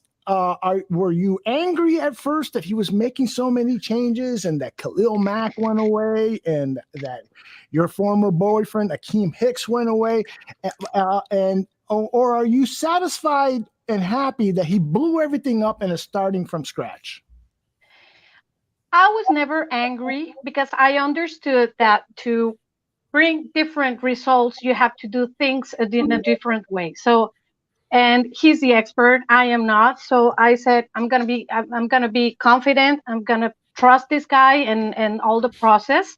I was sad because Akeem Hicks went away, but it was more like sadness. But I understood he had to go.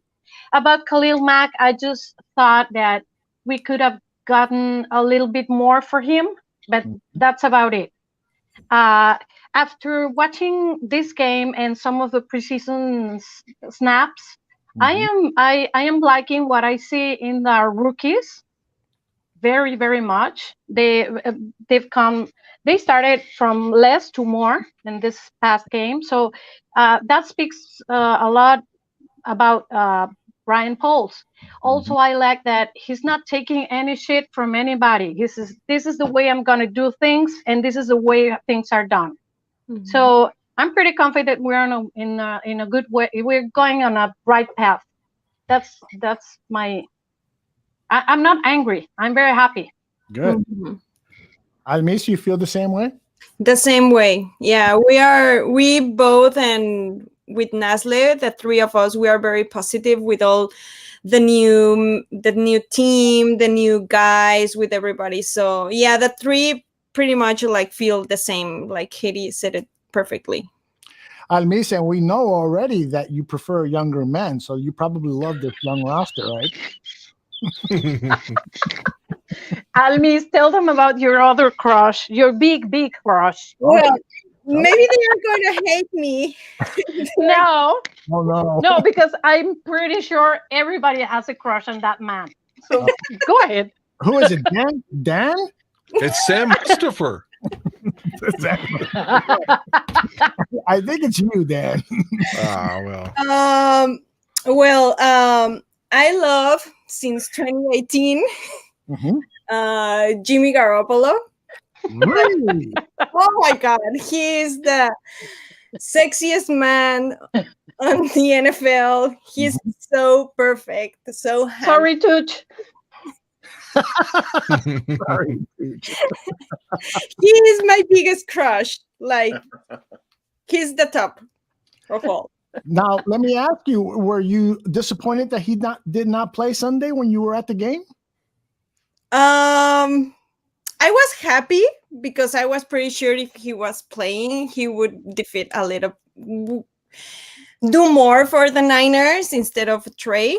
So, but I was sad that I wasn't able to see him playing again. Like, I miss him, watching him on the TV playing. So, okay, cálmate, because Jimmy is here.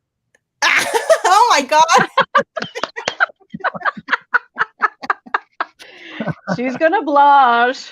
He's perfect. Like, that smile, that face, like, oh my God, yeah. He is like, I'm so in love with that man. Like, I'm waiting on if I can go back to California and try to chase him before he leaves California. Before he's traded to another team. I don't care if he's gay. I don't care if Wow, he's gay. because but I don't care. Like, I don't care whatever people thinks about him or whatever people thinks about my crush on him. Alma, he's not gay. He likes porn stars. Like, I know, but guys all the time see somebody handsome like Jimmy G, and they say, "Oh, he's gay." Yeah, it's the first thought. So You know where the G comes from, because he's a master of hitting the G spot. Oh my God! The Jimmy G spot. I cannot tell that this So Jimmy and I have something in common. Aldo. I think I came in at the wrong time. I heard something about a dildo as soon as I. Well, he was going out with a porn star. He must have learned something. Yeah. Oh, so him and Johnny Santucci were going out together, huh? Yeah, plus she likes Italian guys. That's good news.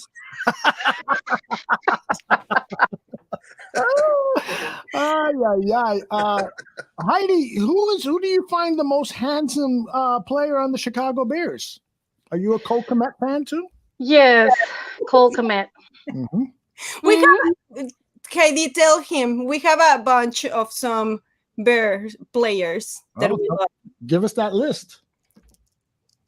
Bears players in the Bears? Yeah, that you think are handsome. Okay.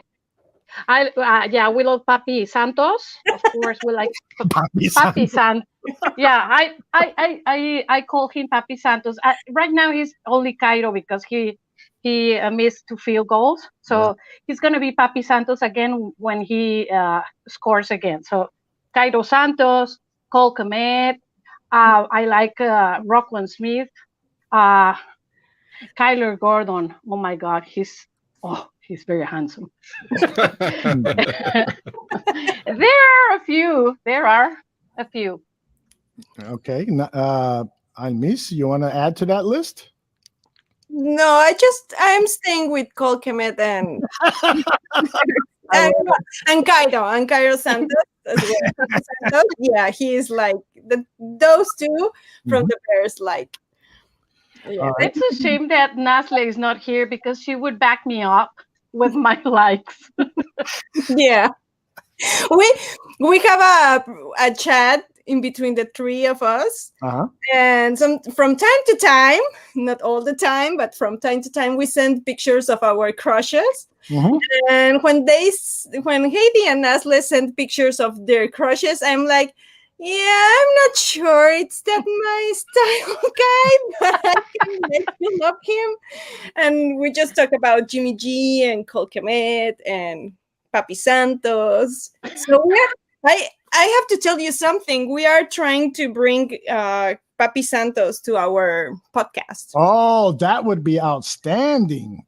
Yeah, I sent him a message on Instagram, but he hasn't read us. So I hope he's not too active on social media. So, but we're gonna keep pushing and trying to bring him on. Yeah, hopefully he's kicking his ass off right now for Sunday. Yes, exactly. He didn't look too good on Sunday, so we need him in Green Bay. That's the reason that he's not Papi Santos anymore.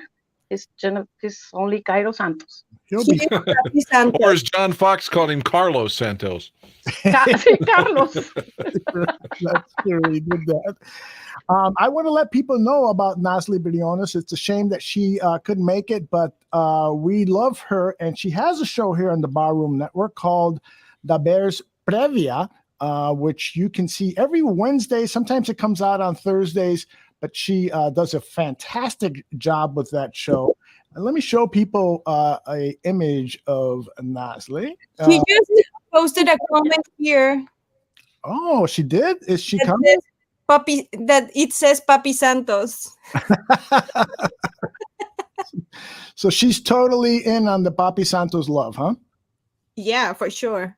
Okay, well, we love her very much. She does such a great job on the Bears Previa. And for those of the Barroom Network fans who are not familiar with her work, every Wednesday or Thursday, she comes out with her preview of the Bears' upcoming game. She talks a little bit about the previous game, but she previews the upcoming game, and she does it all in Spanish for all of our Spanish language Chicago Bears fans. And she does a fantastic job. And I can't wait to listen to the Bears Girls podcast because. So what day is that? Yeah, what day does your show come out? We don't have an exact day yet. It's going to be like every other week, but we don't have an exact date because we're trying to put all together all the Fanaticoso shows, because there's La Osera from Spain and Indiscutible, and there's about four shows or 5, and we're trying to see which ones are going which day. So and all our shows are recorded, but some are live. So that's what we're trying to figure out now. How long we'll let you know. How long do you all go on each individual show? An hour. As long as an hour, but we've recorded already one with an hour and a half with Victor Hasbani, and with Joel was a bit more than an hour. So it depends. Yeah. And Almis, how long would the show go if you had Jimmy Garoppolo on the show? All day. All weekend. All the week. All the month. All the year. I just can, I always tell Heidi, if one day I'm going to be able to meet him, I don't know what I'm going to do. Maybe I'm going to be speechless. Just with his handsomeness. Oh my God. Hi. If you had two, trying to be all day and all night.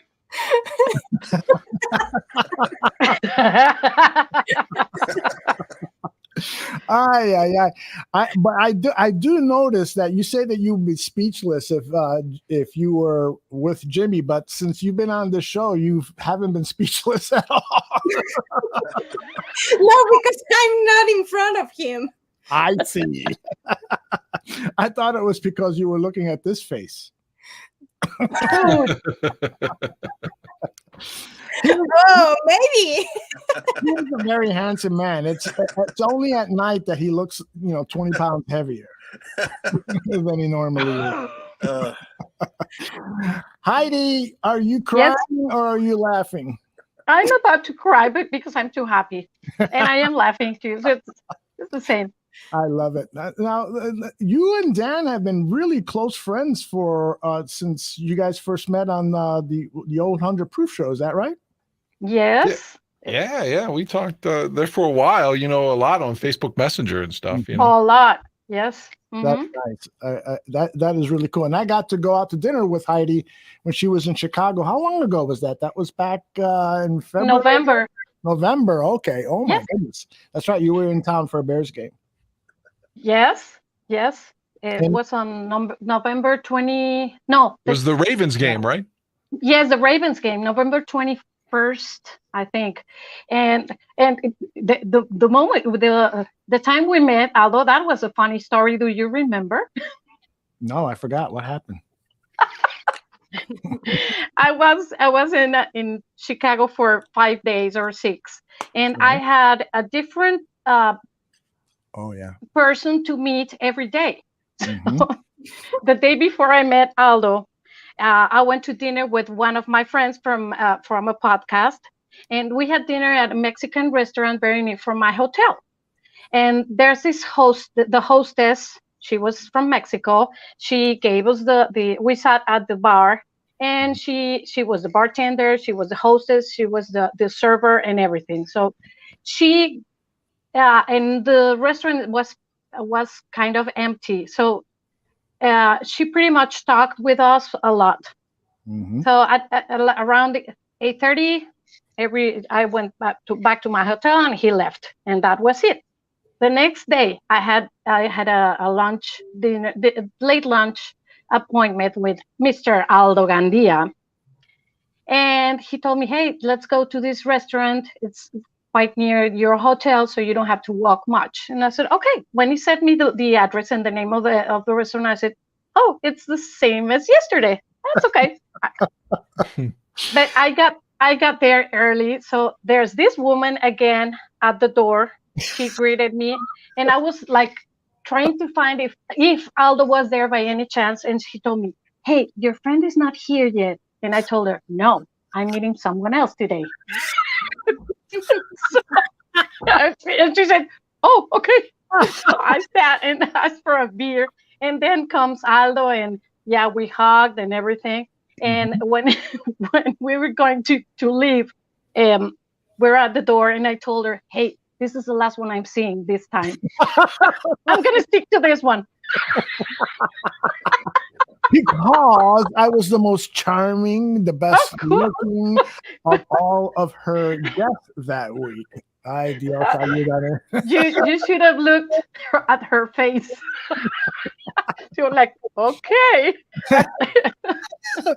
That is hilarious. And then I dropped you off that night somewhere on Lake Street underneath the train tracks in this place that didn't have a sign on it. It looked like it was like a secret fetish bar. Where people go in with whips and leather and stuff like that. Huge. Guess what? With another man. No, not yes, one. Another Two. man. No, it was like a, I don't know how they call them, those restaurants that like hidden restaurants, but it was it was great. It's called Mako. It's Japanese, omakase. You see it, and they bring food in. It's like a tasting menu for 25 courses and sake and wines. It was out of this world. Outstanding. Yes. Aldo, I don't know if you remember, but let me cut the shit. The one time that Phil was still here but left and then came back, Heidi and I did some bits together for probably like 2 months, saying bring him back. Yes, I remember that. Yes. Yeah. See, she and I recorded some stuff together. Yeah, I'll never. Yes, we did. I'll never Look at forget old See? days. We have a history together, Dan. Yes, I know. I have a surprise for everybody. You want to know? You have what? I have a surprise for everybody. Yeah. Tell us. I don't have to tell you. I'll show you. Nasle. I'm so sorry, guys. You're frozen. Bravo. I'm frozen. You're frozen, but you look beautiful, so stay frozen. She is Nasle Briones, the host of the Bears Previa right here on the Barroom Network. She is, of course, also a co-host on Bears Girls podcast with Almis and Heidi. Nasle, ¿cómo está? We don't give a fuck. Estoy muy bien. Thank you. I'm sorry for being so late. My sister just came from Monterrey, so we had to pick her up to the bus station and everything, and then, take the princess for dinner, and then I'm just here. But I was listening to you guys, an incredible show. I've been having a lot of fun hearing you all, and I'm just here to back up Heidi in whatever she said. Okay, well, we have to start with the important things. Which one of who is the best looking guy, not on the Bears, but on this show? Is it Johnny Santucci? Is it Aldo Gambia? Or is it Dan Eduardo? I'm sorry, what was that? I can pick. Yeah. Because you both look so good, so I just can't pick. Exactly. I don't blame you. You don't want to hurt Tucci's feelings. That's okay. All right, Nasle, tell us about the Chicago Bears, because everyone that is listening to the Bears Previa really loves the content, but it is in Spanish. So tell us your thoughts about the Chicago Bears in English. Well, my thoughts, since this Sunday this is a totally different team that it was last year. So you can see there is a structure on the field with the coaches, with the guys that are in the front desk. So I just think it's so different right now to watch them, and the hype of being the 49ers at home when we were, losing the first quarter and second quarter. I really loved the defense that they only let 10 points. So that tell us something that, I don't know. I mean, I thought the defense was going to be our weakness. And right now it's like totally different. The rookies seems really good. So I am really positive about the next game, and I really think we can beat the Packers. Ooh, I Jesus, like the way Aldo you and Phil after Bears games. Oh, please don't say that anymore. That was my voice. That is Johnny Santucci picking up, sharing drops from the old 100 proof. The old days. Oh my God!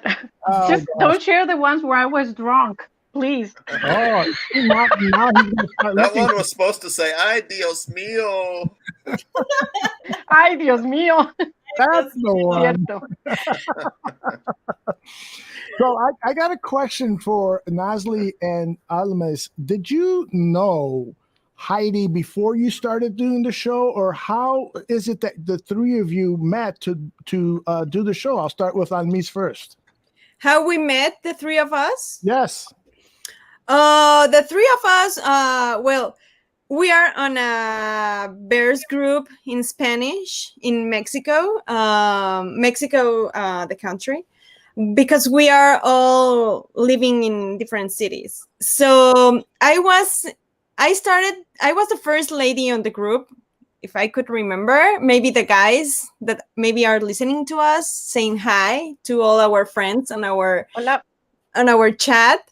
And then Heidi came. I don't remember the year that when she came to the group, and I felt so relieved to have another woman with whom I could talk about guys and everything, because like being alone with men by myself, it was very difficult to say like, oh, I like this guy, or he's so hot, Sure.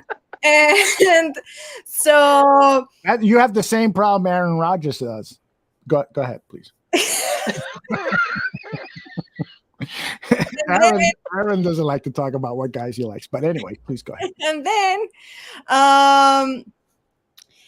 Nasle came. I met her from Twitter, and then because of all the Bears, of all the Fanaticosas stuff, and then last year or on 2020 maybe, we were starting to bring new people to WhatsApp because that's the app that we use for our chat. And I told her, like, do you want to be in our group? And she was like, yeah, super excited. So I joined her.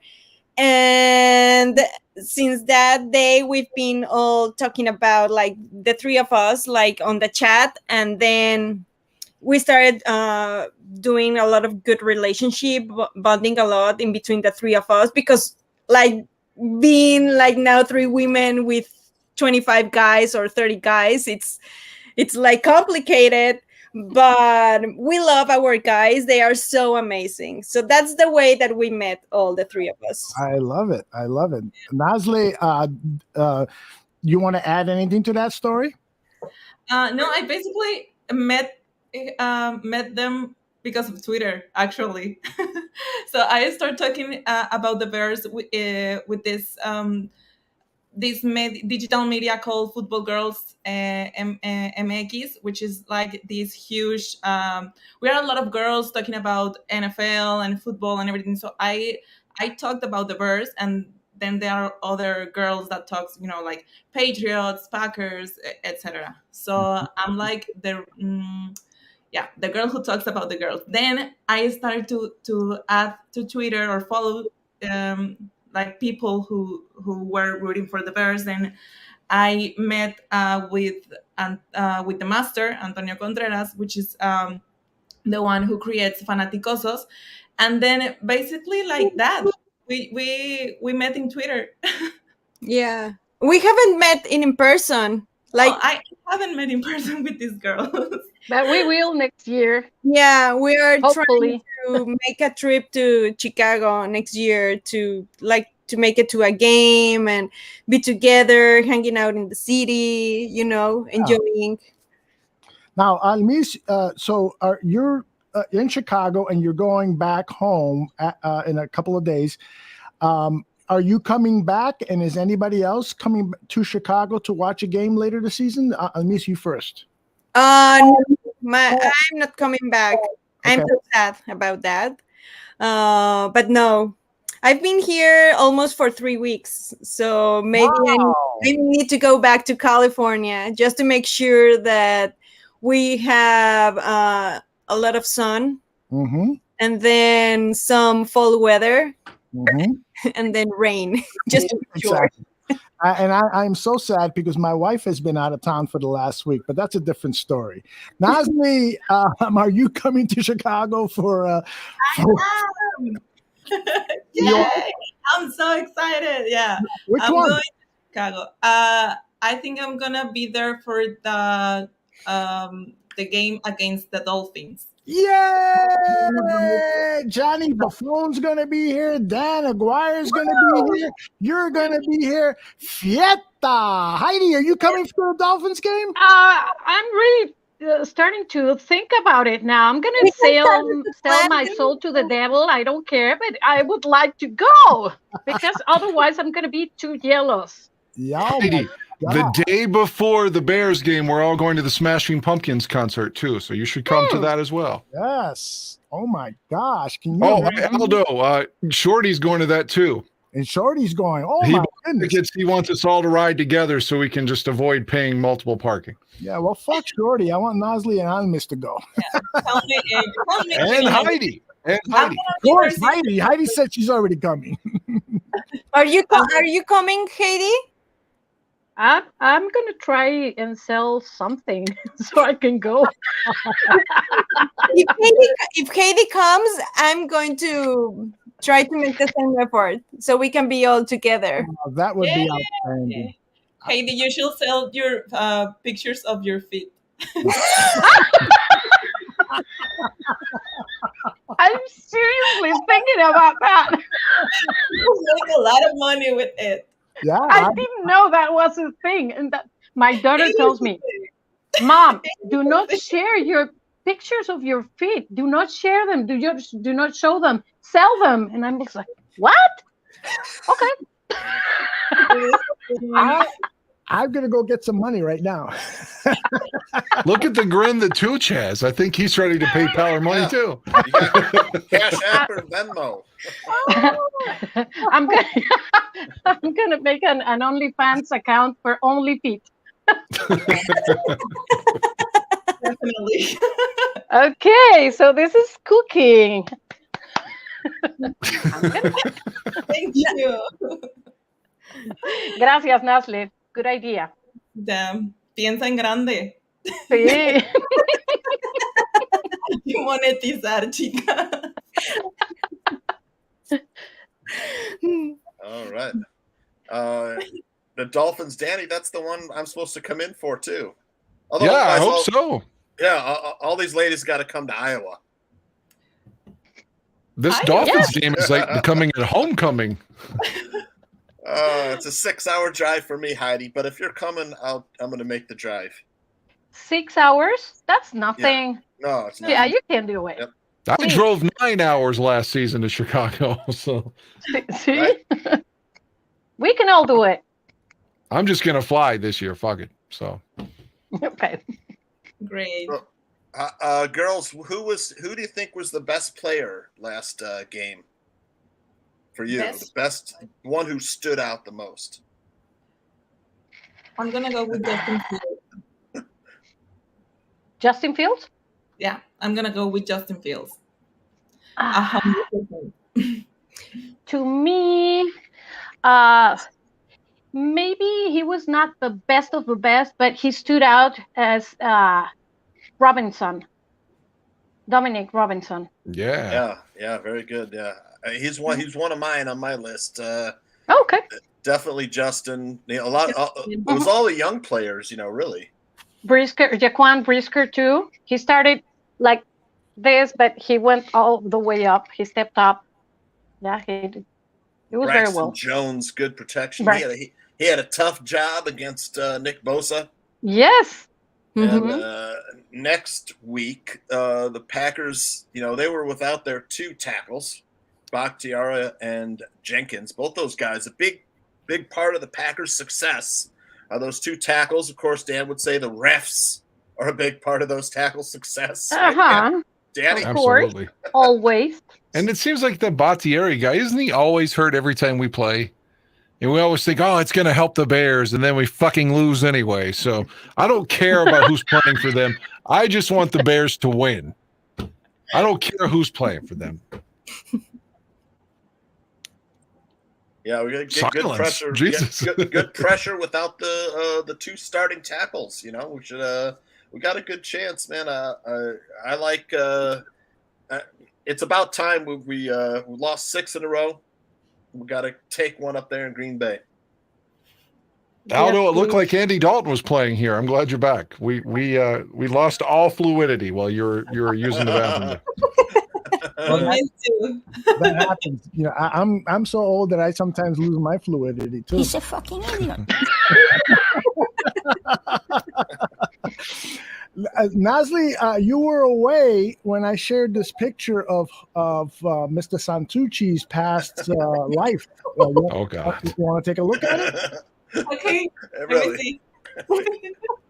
This is Johnny Santucci in one of the last movies that he did called "Come Fly Away with Me." Cruising. No, this was his first movie, Nasle. This was Cruising with the Tooch. That was the first one that he did. And one of those 2 other actors is Aaron Rodgers. I'm not sure who that is. Okay. Nice.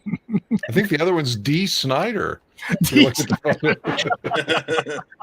too young to watch this. This is not for me. It's not for me either, really. To be honest. For me. Good.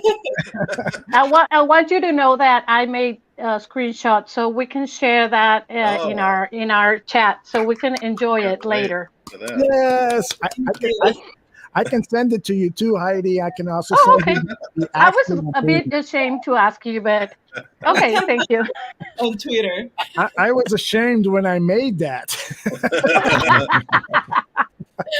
I don't think you were. He went blind for a day. Yes. I love these guys so much, Dan and Santucci, that my wife is jealous. She says, you spend more time with them than you do with me. And that's why she's in Hawaii right now working. Yeah, she's got a tough life. All right, did you guys talk? Did you guys get predictions from Heidi, Almis, and Nasle on the games? So yeah, let's start with you, Heidi. I would love to know what your prediction is for the Chicago Bears game. Give me not only a score of the game, but tell me how they're going to get to that game, because sometimes when I'm in bed and I can't sleep, I think about the next Bears game and I say to myself, they're going to win 24-17, and Justin Fields is going to score all 3 touchdowns. He's going to throw a pass to Mooney. He's going to throw one to Almis's boyfriend, Cole Kmet, and he's going to run one in, and Papi Santos is going to kick a field goal. So I want you to take us through that whole scenario, how you visualize the game. Go ahead, Heidi. Okay. I think we're going to score 2 touchdowns, Okay. 2 touchdowns from Fields, Mhm. one to Mooney, and the other one to Cole Kmet. He's going to catch and he's going to catch and block 1 or 2 guys and then run for about 8 yards and going to score. Nice. And a running touchdown from our guy Montgomery. David Montgomery's Let's get him gonna back on David track Montgomery. this week. And if we get too close, we're going to win with a field goal by Papi Santos, because he has to apologize to me for that, for those. So in that case, it's going to be 24-17. 17 points from the Packers, because I like it. So how do you think Aaron Rodgers is going to play against the Bears? like a soccer, like he always does. Just trying to own us, but he may not own us this time, and he's going to be too sad. He's going to be he's going to cry, and maybe. Como un maricón. Yeah. No, I'm just kidding. Sí. No, bueno. Como un bebé. Como un bebé, yeah. Un Like bebé. a baby. That's better. Thank you for cleaning I'm that going up. to stand in front of my TV and yell to him, "Fuck you, Aaron Rodgers." Yeah. All right. I like it. Almis, you're next. Tell me the score of the game and how the Bears are going to achieve that score.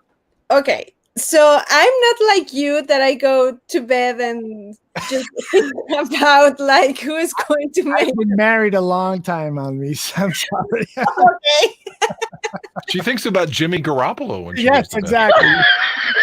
And Cole Kmet. She thinks about those 2 guys at the same time. What a life.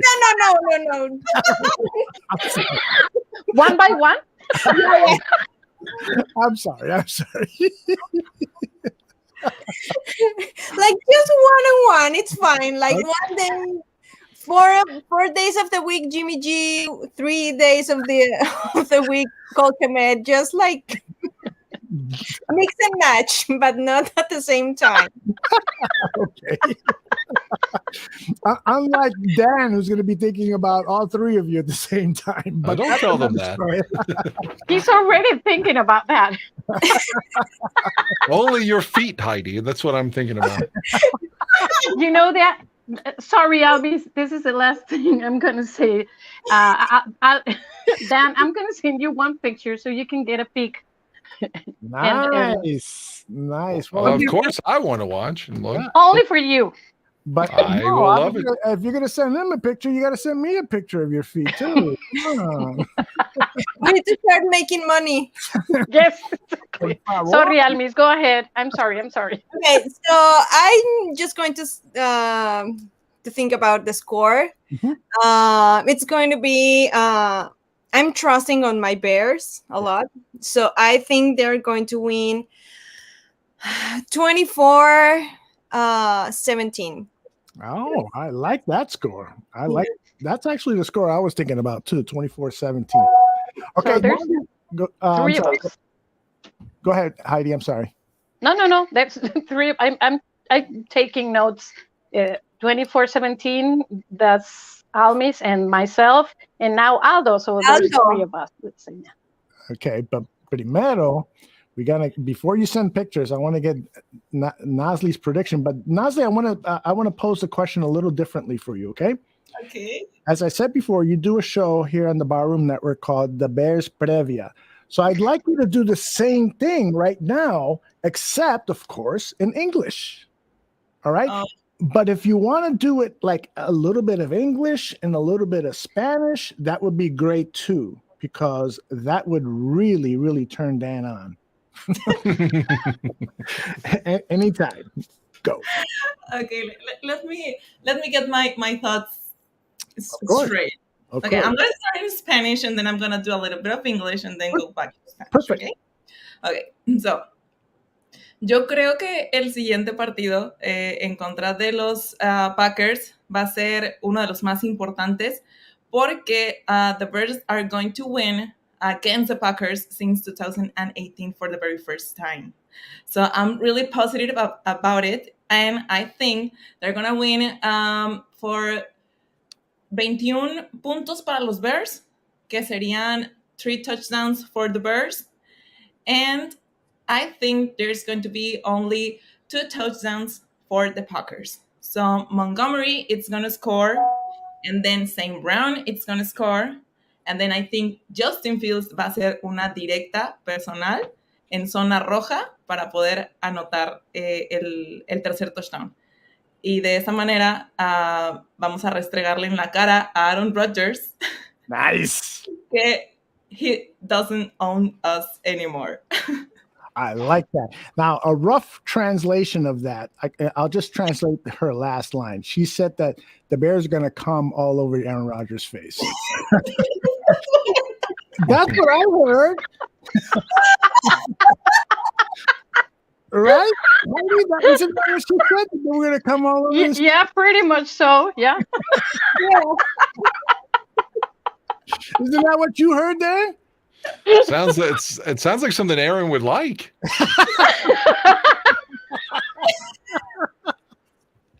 All right. I just said Justin Fields is gonna come in front of Aaron Rodgers, in the face of Aaron Rodgers. Well, I tell you, this has been a fantastic, fantastic show. Nasle, thank you for joining us, and my very best to it was your sister you were with, right? Yeah, I was with my sister. Yeah. Okay, well, we want to see pictures of your feet, her feet, Lisa's feet, Heidi's feet, John Jantucci's feet, even Dan Aguirre's feet. No. I've got man feet. No one wants to see a man's fucking feet. Nobody. And Rodgers does. Our feet pics are going to cost $5 each. $5. Oh my gosh! I'm buying. Just to start, yeah. I'm buying food for everybody. This is only a one-time only offer, so this is going to expire tomorrow. So if you want, well, if you use the code Barroom, you can get Tucci's scrotum pics for $6.50 tonight. If you use Barroom as the code. $6.50. Oh my gosh! You want to give us a preview of that now?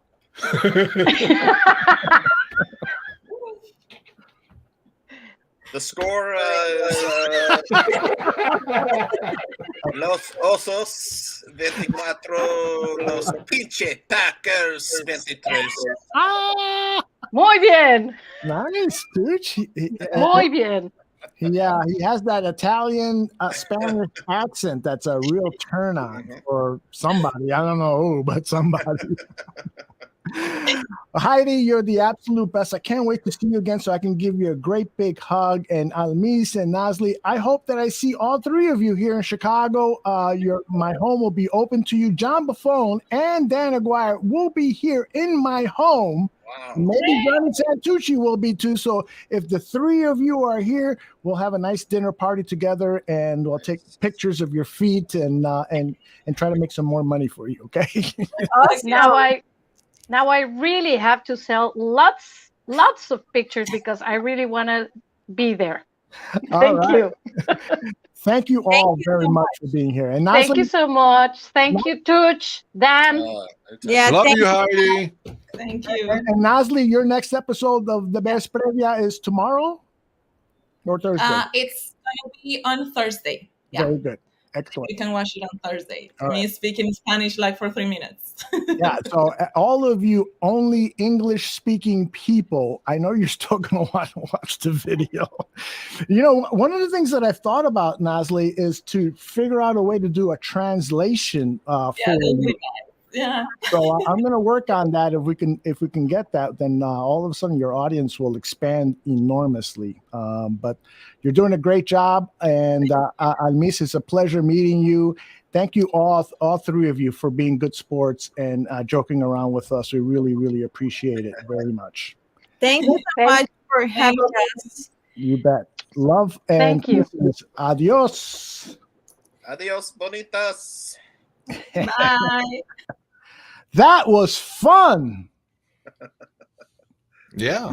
Left Tooch speechless. Jesus Christ, Aldo.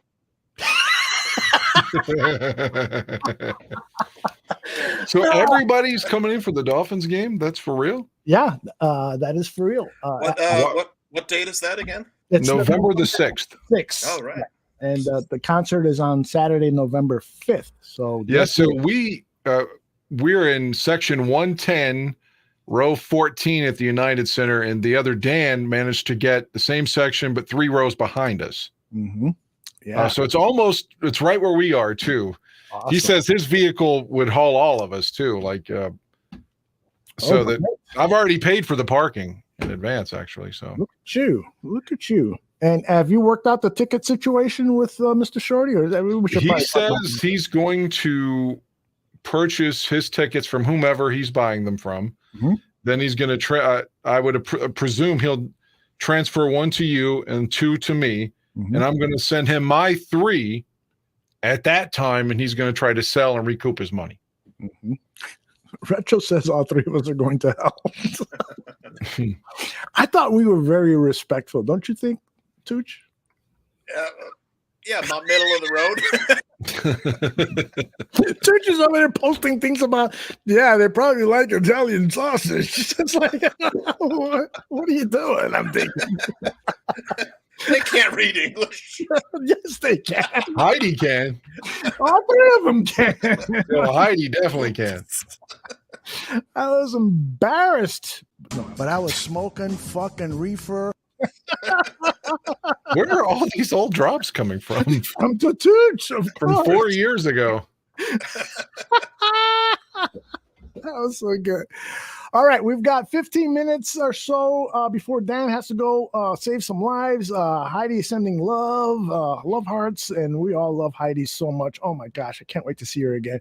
But you guys, have you seen anything on HBO, on Netflix, or anything that you want to share with us? I just want to give you 1 more minute with the Packers, if you will. Sure, of course. Is that okay? Yeah, absolutely. I mean, seriously, as a kid, it was ingrained in me to hate them for what Charles Martin did. Mm-hmm. Like, as a kid, I wasn't even watching all the games in '86, even the ones that were open to me, like on TV and cable. I was a bandwagon fan then, just because I love Jim McMahon, but I still kind of knew what was going on. And even before I became like a super fan, I knew that I hated the Green Bay Packers. And I knew what they had done to us even as a kid. So I've taken most of these games personally. And if you go through the Mikowski game in '89, we got cheated up there. And then like the games we've referenced, the rain game on my birthday when Butkus and Sayers jerseys were retired. And occasionally we'd get one like when Walter died, with the blocked field goal, or we'd go smash mouth them occasionally with Thomas Jones in '04, run the ball down their throat, '05, make Brett Favre bleed. Occasionally there were those games, but for the most part, overwhelmingly in the last 30 years, we've just been getting thumped over and over and over. It didn't matter. Close games. Oh, we're going to win this one. 2016 in Chicago when what was his fucking name? The backup that's in, I think he's in Buffalo now. that we had that for like 4-game stretch where he was playing well after Hoyer got hurt Oh in my 16. gosh, what's his name? Yeah, we all thought because he had one good game, and we all thought he was Barkley. Matt Barkley. There you go. The Matt Barkley game, he had them beaten, and then Rodgers He's on completes the it. Patriots, I think. He's back up to the Patriots, I think. Yeah, Well, AFC East team. That game, we thought we had him beaten, and Rodgers completed a deep pass at the end, just like the game in 13 to beat us with Randall Cobb. It's just like it's been blowouts, it's been the close games. They've won all of them, overwhelmingly all of them, and the shit really hurts me, man. I mean, not trying to sound funny or fuck. I take it very, very personally. That's what I'm saying. Like, this isn't like everything they said earlier as players. Maybe that's true. They don't look at it as a game that matters more, but it does to me. Mm-hmm. It matters to me. I want this game so badly. And to be 2-0 and for Green Bay to go 0-2, it's almost like inconceivable. Like this can't happen, but I want it to happen so badly. And I'll digress by saying I'll predict the Bears down 20-16 with the ball having to score a touchdown and Fields to St. Brown winning the game 23-20. Awesome. Tooch, let me ask you, do you have that same kind of passionate feel about the Packers, or are you like some fans? It's just another team. I know there's history. I know they've played each other for over 100 years now, but it's just another game in the division that we have to win, and we got to beat them just as equally as we do the Lions and Vikings. Do you feel that way, or Not anymore after last year's I Own You?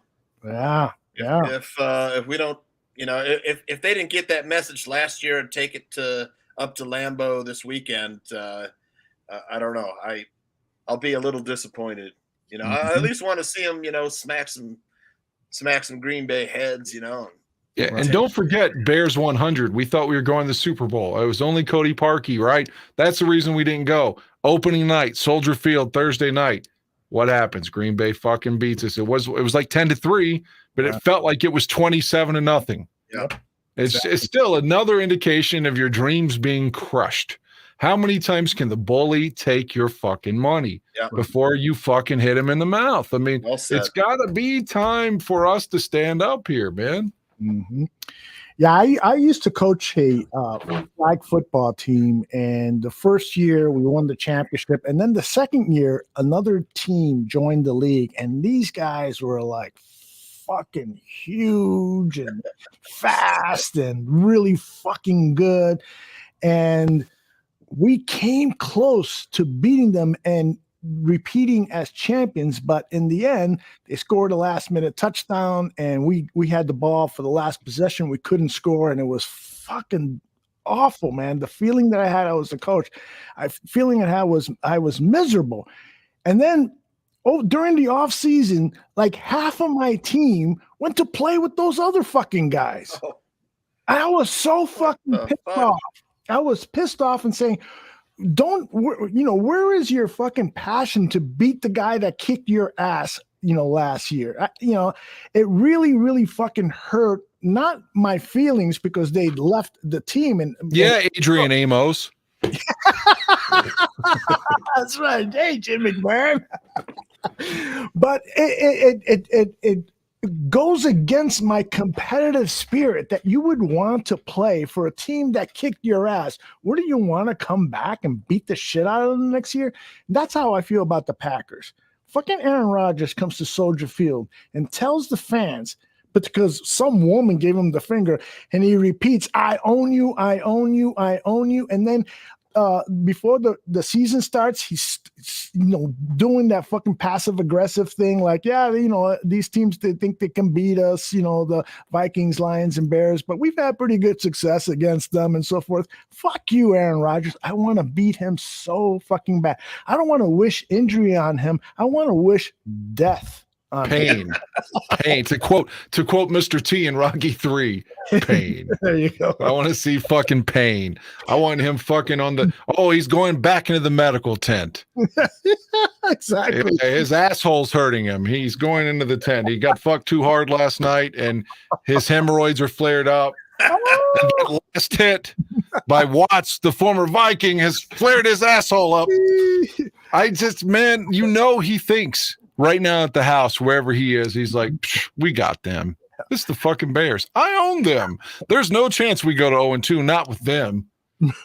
So we really, really need to shut him the fuck up. We really do. And I hate to mock the homosexual community or now this could be heterosexual. It could be like Watson. Yeah, but my point is that the homosexuals do not deserve Aaron Rodgers in their community. They don't want him. He's more of the necrophilia group, He probably he's more like a furry, one of those guys that dresses as animals and fucks somebody. Right. There you go. That's ayahuasca users don't deserve that either. Right. Absolutely. And by the way, Dan, John and I are going to go another half hour after you're gone, so I'll just ask Dan this right now. Would you ever do ayahuasca if you wanted to kind of enlighten yourself and expand your mind or anything? Is that I don't do any drugs. I don't do any drugs. You've never done anything, right? No, never. I would be willing to suck Aaron Rodgers' dick. If it meant we won the Super Bowl, I would let him just fucking cover my face. Like, where's Dan's face? I don't see it. Oh, it's all that cum. The cum camouflaged his face. In the history of drops, that was the most perfectly timed drop of all time. You never smoked a joint. I would suck Aaron Rodgers. Never done any drugs. I'm not doing any fucking acid or whatever the fuck he was doing. Peyote, whatever it was. Good for you. Good for you. I wish I could say the same thing, but oh boy, we won't go into that. All right, Dan, you've got 4 minutes before you got to save some lives. Is there anything that you've seen on TV, on streaming, that you want to share with the group and tell them you need to watch this or stay away from this? God, let me think. I watched that Breakfast at Tiffany's because of your poster in your house. You know what? What's funny about that? I've never seen the full movie. I just like Wow.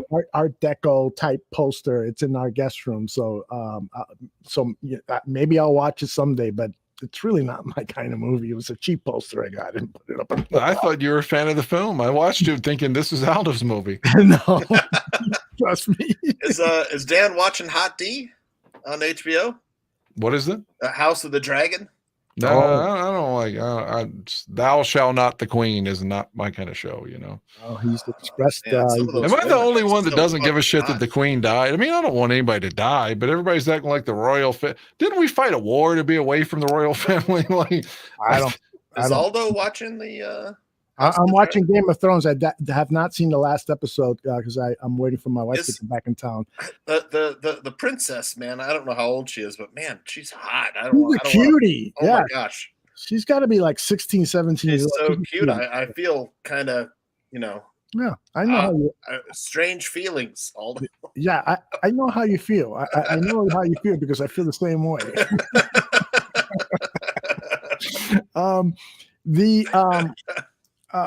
So Dan, you have not seen Game of Thrones. You're not going to see Game of Thrones. We should stop asking you that because it's just never going to happen. But what have you seen? The only way I would watch that's if like a woman really, really wanted me to. If Jenny said to you, listen, have you talked to Jenny about the show? Is she a Game of Thrones fan? I don't know. I know she likes Harry Potter. Ooh. Oh man, I do too. That's a problem. Yeah, I've never, but I mean, if she wanted me to watch it, I'd watch it. Like I said, she was great watching the Bears game the other day. Mm-hmm. Like was asking intelligent questions. Like I said, wanted to be there, fit in perfectly. Yeah, that's great. When you meet somebody and you're interested in them as a girlfriend, and they immediately take an interest in anything that you are passionate about, that's one of the best things about romance. It really is cool. I pretend to do that. If some woman says to me, "Yeah, I love The Bachelor," I go, "Oh yeah, let's watch it. I'd love to get into that with you." Yeah, fuck that. I just want to get your pants. I'll watch whatever, baby. I mean, there are some limits. If she was like, I really want to watch the entire run of Little House on the Prairie with you or the Waltons, I'd be like, ooh, I don't know. Wait a minute. I am a big John Boy fan. Man, I can't keep going back to the Bears, but the fucking Packers, man. Like I said, it's the majority of my lifetime. My fucking life. Come on, man. We got to win. We got to win this game. Has there ever been anything for you, Dan, that you've appreciated or liked about the Packers? No. Nothing. No. What No. about the mythology? I'm not Fat Mike. Fat Mike's like, oh, I've got the Favre jersey. Like, that's not me. What about the mythology of Vince Lombardi? There's a certain magic still in the very name or some shit like that. John Facenda said. I love John Facenda, but I don't care about Green Bay in any way. Wow. There's nothing about the Packers that I like. Mm-hmm. I hate their fucking colors. I hate that we're going to have a dome and they're going to be outside. I'm going to have like grass, like people have like dick, they're worried about the other person's dick being bigger. Like they're going to have a better field than we are, like always. They're going to be outside like a real Smash Mouth team. We get to be indoors with the heat on. This is the most vulnerable the Packers have been in quite a while. Oh, we've been saying that for fucking 30. Oh, this is the year. This is the year. Brett's getting older. Both their tackles are injured. Devontae He's Adams always hurt. Alan Lazard is injured. They don't have he doesn't have any chemistry with his wide receivers. Their defense is kind of muddled. I mean, I can see Dan saying right now, well, it's by next Sunday they'll have it all tuned up for the Don't Bears, care. Their story is irrelevant to us because every year there's a similar story. That Bakhtiari guy's always hurt. The Antonio Freeman's hurt this week. Greg Jennings is hurt this week. Randall Cobb's hurt this week. Clay Matthews is hurt this week. And they always win. So who gives a fuck who's playing for them? I don't care.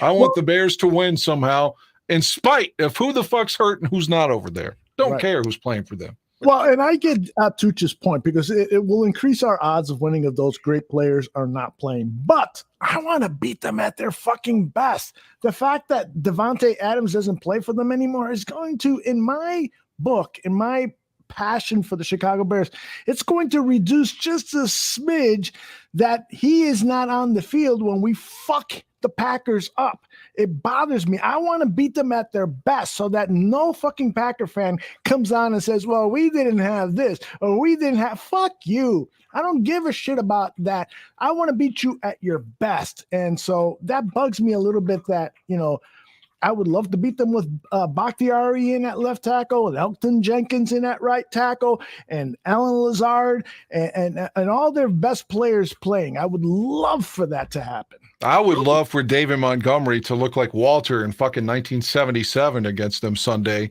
and have 200 yards. And then Fields go a couple play action passes, throw touchdowns, and the Bears win easily. Mm-hmm. That's what I'd like to have. But I'd like to see David Montgomery and maybe Khalil Herbert both just running the ball over those motherfuckers. Everything we couldn't do against San Francisco. Smash mouth, run the ball, get their guys tired, and Fields rolling out and hitting play action passes and just fucking scoring, man. And not having to struggle. Not one of those games like I love last week. Don't get me wrong. I love last week because you got to have perseverance and resiliency. But it seems like every time we beat Green Bay, it's like, oh, well, Alex Brown blocked the field goal, the extra point, or Brian Robinson in 99 blocking the field goal, or there's a penalty. It's always like a fluke. Shane McClellan breaks his collarbone. I don't want it to be a fluke, man. I want it to be a straight up, damn, they beat their ass this week. Like, does anybody feel me on that? Like, I mean, I'll take any victory we can. I'll win. If we can win 2-0, I'd be happy. But I'm just saying, I want the Bears to win convincingly. So Chris Collinsworth will have to take Rodgers' dick out of his mouth in the postgame and not just, Mike, Aaron Rodgers. Oh, I love it. Like, I just want them to have to talk to Justin in the post game. We didn't even think that this could be happening, but we're going to the Bears quarterback, Justin Fields. Can you imagine that? Yeah, we didn't even have questions for you, Justin. We just thought we'd suck Aaron off in the post game. God, man, I want this fucking game, man. That's like, I wish it were tonight. Yeah. The Bears could take sole possession of first place if they beat the Packers, because Minnesota's at Philadelphia. You know, Detroit is 0-1 already. The Packers. Wait a minute, are you saying the Vikings are going to lose at Philly? I say, and Philly's got a good team, man. It'll be a good team, a good game Monday night. Minnesota at the Eagles. I'm a little worried about this Vikings team. I mean, Jefferson could be the best receiver of all fucking time, but we'll see. Now, Kirk Cousins will fuck things up for them, but I still am a little worried about that. And Dan, I really, really love your passion for how much you want the Bears to beat the Packers, and I'm totally with you. I don't wish it was tonight because it's too late already. It's fucking 11:30. I'm just saying, like, I don't want to work all week just to get to another letdown, you know. And I'm not off again until Sunday. Yeah, my buddy used to say, "I wish I could fall asleep and wake up and it's game time." That's how I feel. I hope that we don't work all this time and then you get there and then it's another one of those Green Bay 42, Chicago nothing in the first half game. Remember that in 14? Just fuck, man. Like, how many more times? Mm-hmm. How many more times do we have to take this shit? And you know, George McCaskey feels the same way. Mm-hmm. Hell, Virginia feels the same way. Mm-hmm. Hey, Dan, before you go, what about what Mike Martz said about Justin Fields today? Did you hear that? Do you know what I'm talking about? I heard that. I just read in the chat room that he doubled down. So yeah, he basically said that Justin Fields, he was embarrassed about his play. It was awful. And, you know, I don't understand the guy. The guy is definitely gone senile. You know, I can't believe he's getting paid for this shit. Oh my gosh. Maybe Martz is like one. Maybe Martz is one of these guys that's like, a black man can't be a quarterback. Remember that shit was the theory? Oh yeah. Remember that? They were like, when Doug Williams, it was like, oh, a black man will never win a Super Bowl. Yeah. This just the idiocy. Maybe he's one of these old school like Southerners in the sense that he's like Dred Scott. You know, I don't mean to call him racist. I'm saying, but a lot of times those people had this thought that black people couldn't be quarterbacks. Maybe he's one of those. They don't have the necessities. Wasn't that what the intelligence or some shit? Just I don't even want to repeat it. It's just fucking dumb. But I mean, I'm not saying Martz obviously has something against him. I don't know what it could be. Yeah, I mean, I could understand the point of view from somebody who doesn't follow the Chicago Bears like we do here in Chicago. I would understand the point of view if he said, yes, this roster is poor, and so the quarterback is going to have a hard time. But he is basically saying, Justin Fields is no good. The Bears made a mistake by trading up and giving all these resources, making it seem like we fucking traded away Soldier Field and half the Chicago lakefront for Justin Fields. It's just asinine how he is explaining his thoughts on that. He doesn't offer any, technical stuff like he's got a loopy delivery or he doesn't do this, all this fucking. It sounds personal. Yeah, it does. It sounds personal. You're absolutely right. And I can't believe that he's getting away with that. And like you said, that he's actually getting paid to talk. And people think of him as like a Super Bowl coach, but keep in mind, they lost the Super Bowl with Martz as head coach, the Rams in 36. 34, they won it. He was the coordinator. Dick Vermeil was the coach. Mm-hmm. So it's like, why are we even listening to this guy? He was horrible in Detroit. He didn't get the job done as the Bears OC. He didn't get the job done as a Rams head coach. Mm-hmm. Who cares what he has to say? Fuck, why not bring Greg Blash on like we were talking about him yesterday? All right. Well, why are we listening to Mike Martz anyway? You know what's funny, Dan? You and I were talking about Greg Blash yesterday. Greg Blash's name came up on the Gabriel Talks Football show today, and I was like, I was just talking about Blash. Yeah. So, a name from the past, Greg Blash, another failed Bears coach. Hey, how much time do you have, Dan? Yeah, I gotta go, man. I gotta go, unfortunately. I was about to bring up Danny Abramowitz for no reason. Like, our old special teams coordinator. What does Danny Abramowitz think today? Is he alive? I don't know if he's passed on. I know. I think he passed away. He? But yeah, I think so. But he was a Mike Ditka hire for special teams coach. Yeah. Then he hung on with Wani too. Mm-hmm. Yeah. So get out of here, Dan. Go save some lives. Tooch and I will clean things up and talk a little bit about his betting show and see if we can get some tips, because fucking Tooch was 7-3, Dan. And if Heidi needs some money, all she needs to do is turn on the Saturday weekend sports picks show with Johnny Santucci and his buddy Anthony. So we'll make sure Heidi does that. Get out of here and go save some As lives. I leave, I'll quote Jay Cutler. Tell Mike, parentheses March, end quote. Tell Mike I said fuck him. Yeah. I love All it. right, I gotta go. Good night, Danny. He is the best. He is Danny McGuire. He is known by Dan McMahon. That's right. On his radio show. That's an interesting story, man. We'll get him to talk about how he used that name when he got hired at the radio station he works. Tooch, I have been anxious for this last half hour of the show to talk some sports gambling with you. You had a 7-3 record. Let me get rid of Dan's picture, because every time I look at it, I get an erection. So gave out some winners on Saturday. Yeah, tell us about the 7-3 record. I don't want to know about the 3 losers. I want to know about the 7 wins that I did not cash in on. I had the Chiefs, the Bears, the Texan, Chiefs, Bears, and Texans. Those are the 3 I gave out on Mike North's show on Sunday morning. Then I had, I got to go back and look at my card because I can't remember. Well, let me go look at the schedule from last week. You do that while I pour myself another shot of 4 roses. I lost the Bengals game. I won the Ravens. Lost the Panthers. Won Kansas City. I had the Indianapolis first quarter that won. Let's see. I lost the Raiders Chargers over. That didn't go over. And then, God, what was the rest of my card? I gave out a teaser, 3-team teaser. That one was the Vikings, Jaguars, and Ravens. And then I had the Tennessee and Giants under. Titans, Giants under. Nice.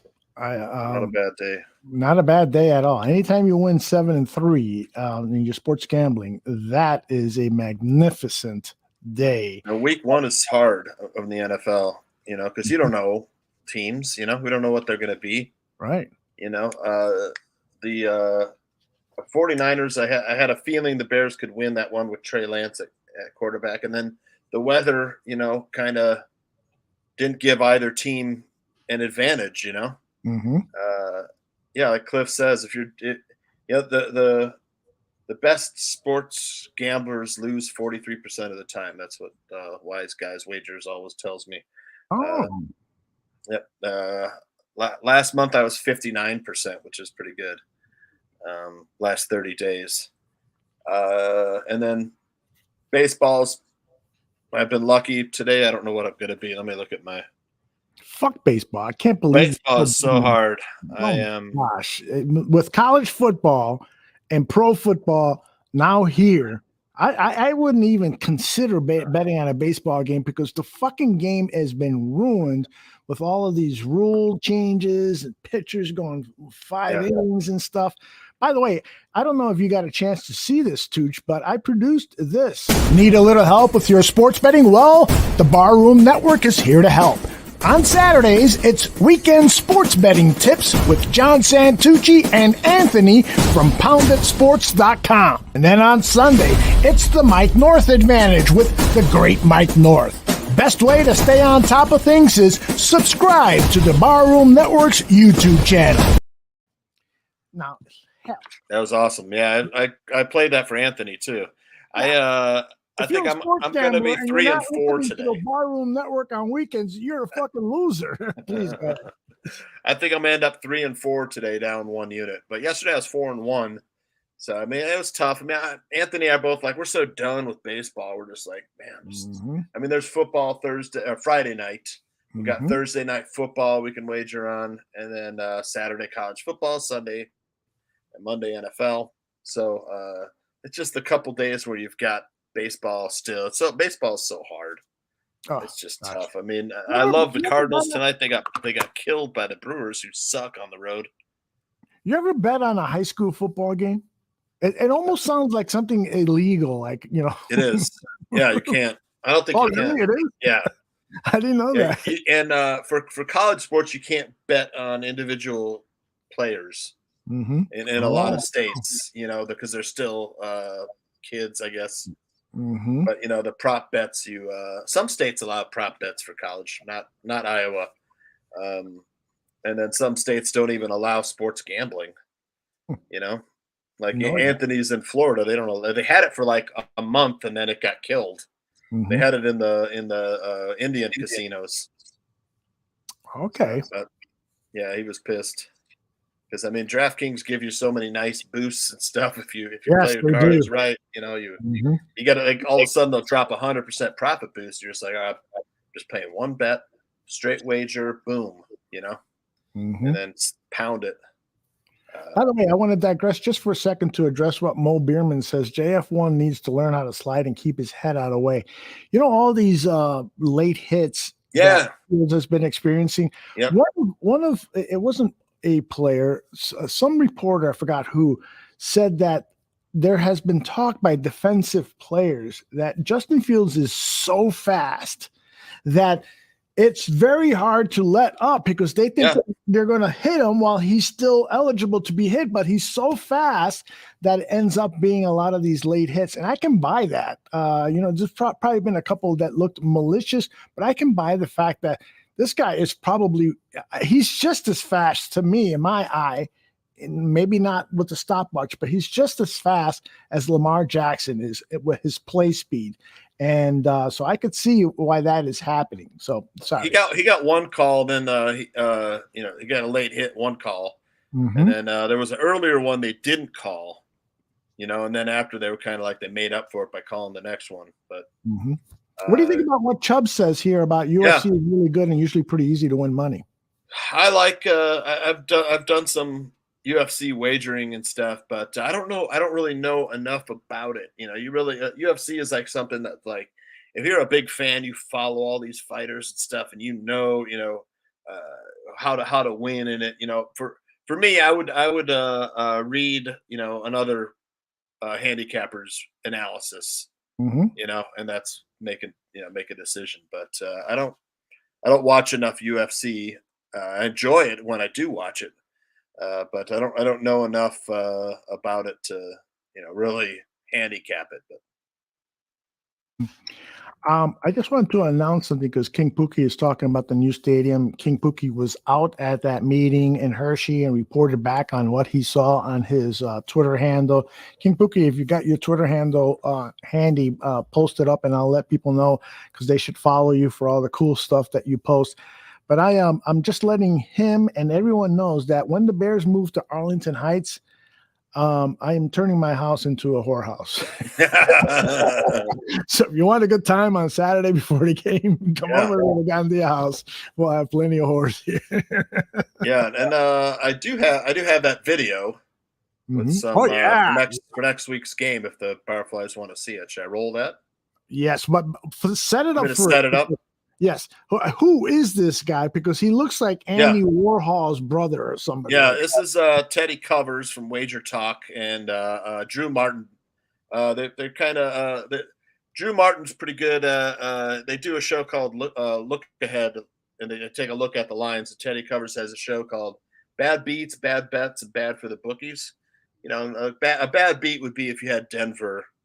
You know, because Denver should have won that game 30-17, no doubt about it. Yeah, you know. Sorry, Mike North, but it's true. Mike won his bet, though. I mean, give him credit. Absolutely. I mean, they fumbled twice running in a 1 yard touchdown.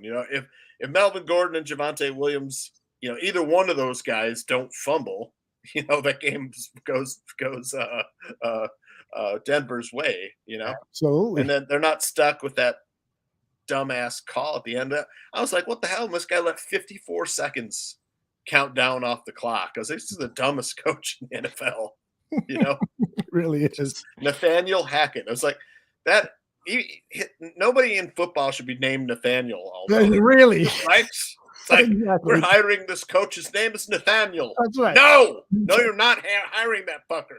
That's an 18th century author's name, Nathaniel. Exactly. Fuck this guy. He's not a football mind. He's a fucking 18th century mind. That's right. I think you're the perfect guy for this job, Nathaniel, but you got to change your name. Yeah, fucking. Can you go by Nate? For fuck's sake.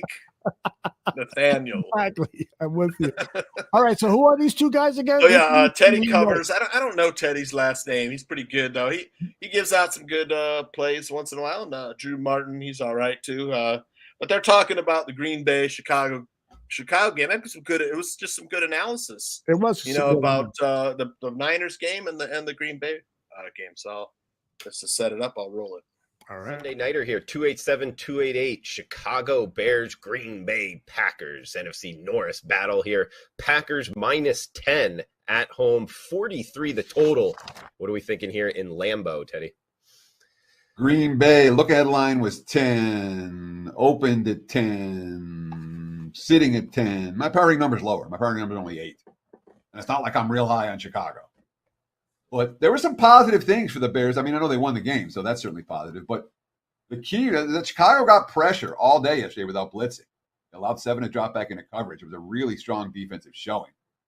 And they came out of the game completely healthy. They announced 0 injuries during the game. But again, they gained 3.6 yards per play. Justin Fields, 3 of 9 for 19 yards in the first half. They only got past their own 35-yard line once. But in the second half, touchdowns on 3 straight possessions. Fields, after the game, quote, "Coach always says it's mental and physical stamina. Who can play the longest, the hardest, and just play every play. We won this game with mental and physical stamina." Green Bay had no mental and physical stamina. I'm concerned. Look, I know that the Packers did this last year. They lost opening day 38-3. We don't want to react. But the Saints last year better than Chicago is this year. And for all the concerns about the offense, and again, the game plays out very, very differently if Watson doesn't drop that first, he was wide open for a touchdown on the first throw and he drops it, and then that changed the nature of the whole game for Green Bay. But you have all kinds of issues on both sides of the football right now. The offensive line banged up. Neither starting tackle able to play this past week. The receiving corps, brand new. A.J. Dillon not able to get pushed on a 4th and 1. He gets stuffed in that ballgame. But the defense might even be more questioned. This is a defense that came in completely healthy. Joe Barry had everyone there. And they got picked apart. 6.5 yards per play allowed. This is supposed to be an elite unit, and it was not. And those are concerns for Green Bay. I know they bounced back last year, and in theory, they're supposed to kill Chicago. We'll see. Maybe the points. Give me +10 on the road. I like it. I think it'll be closer, man. Come on. The Bears could keep it within 10 points. Mm-hmm. No, I'd even tease that up to +16, man, with another team. I don't know what. I'll find another team, but man, you're teasing up through 10, 11, and 14. There's actually Wager Talk talks a lot about. They have a Wong teaser segment they always talk about on one of their shows, and Wong was this mathematician dude who liked sports scam. I think he was at MIT or Stanford, and he came up with the Wong teaser, which is you find a certain team where you're teasing through the key numbers. You're teasing through 3, 7, 9, 10, all football numbers for the score. When you tease through those numbers, you have a good chance. And he was winning like 76% of the time with his Wong teasers. Finally the Vegas got a little wide. They had to adjust their numbers for his whatever strategy. But still, teaser is a pretty good way to win in the NFL to beat the books if you tease through those key numbers. So that would be plus 16, man. You're teasing it up, getting a pretty good 16 point. You start off the game 16-0 Bears. Just don't give up more than 16 points. So, but 10 points, I think I could live with that number.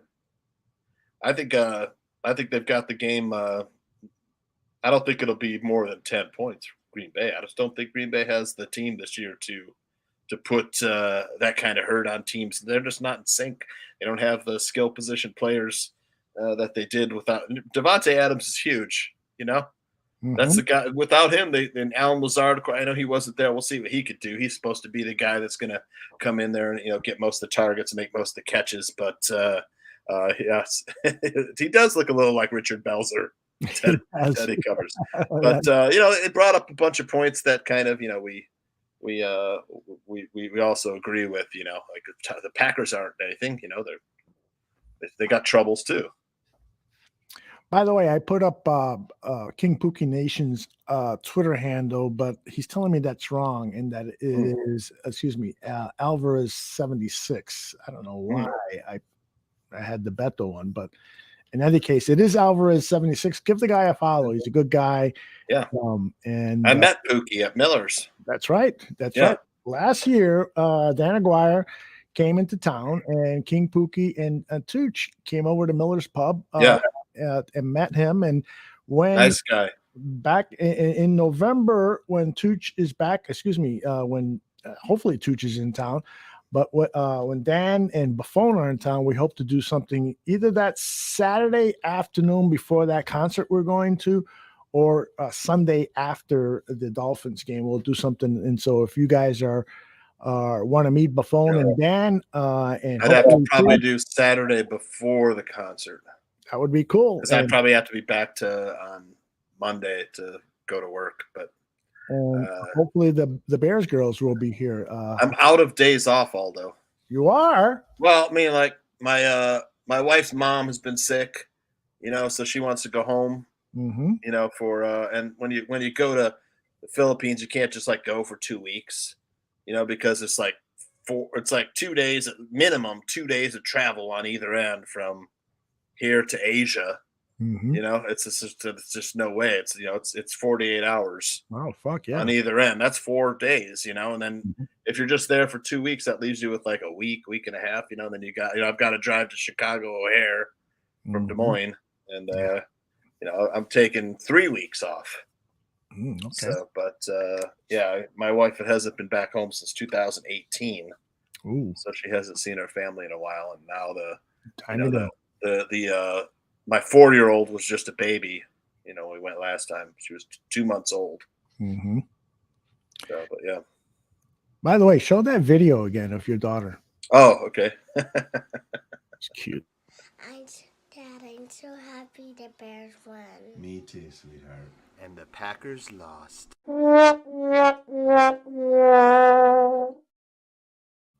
That's what when the Bears win and the Packers also lose, that's like when it really is special. Oh yes. Right. Oh yes.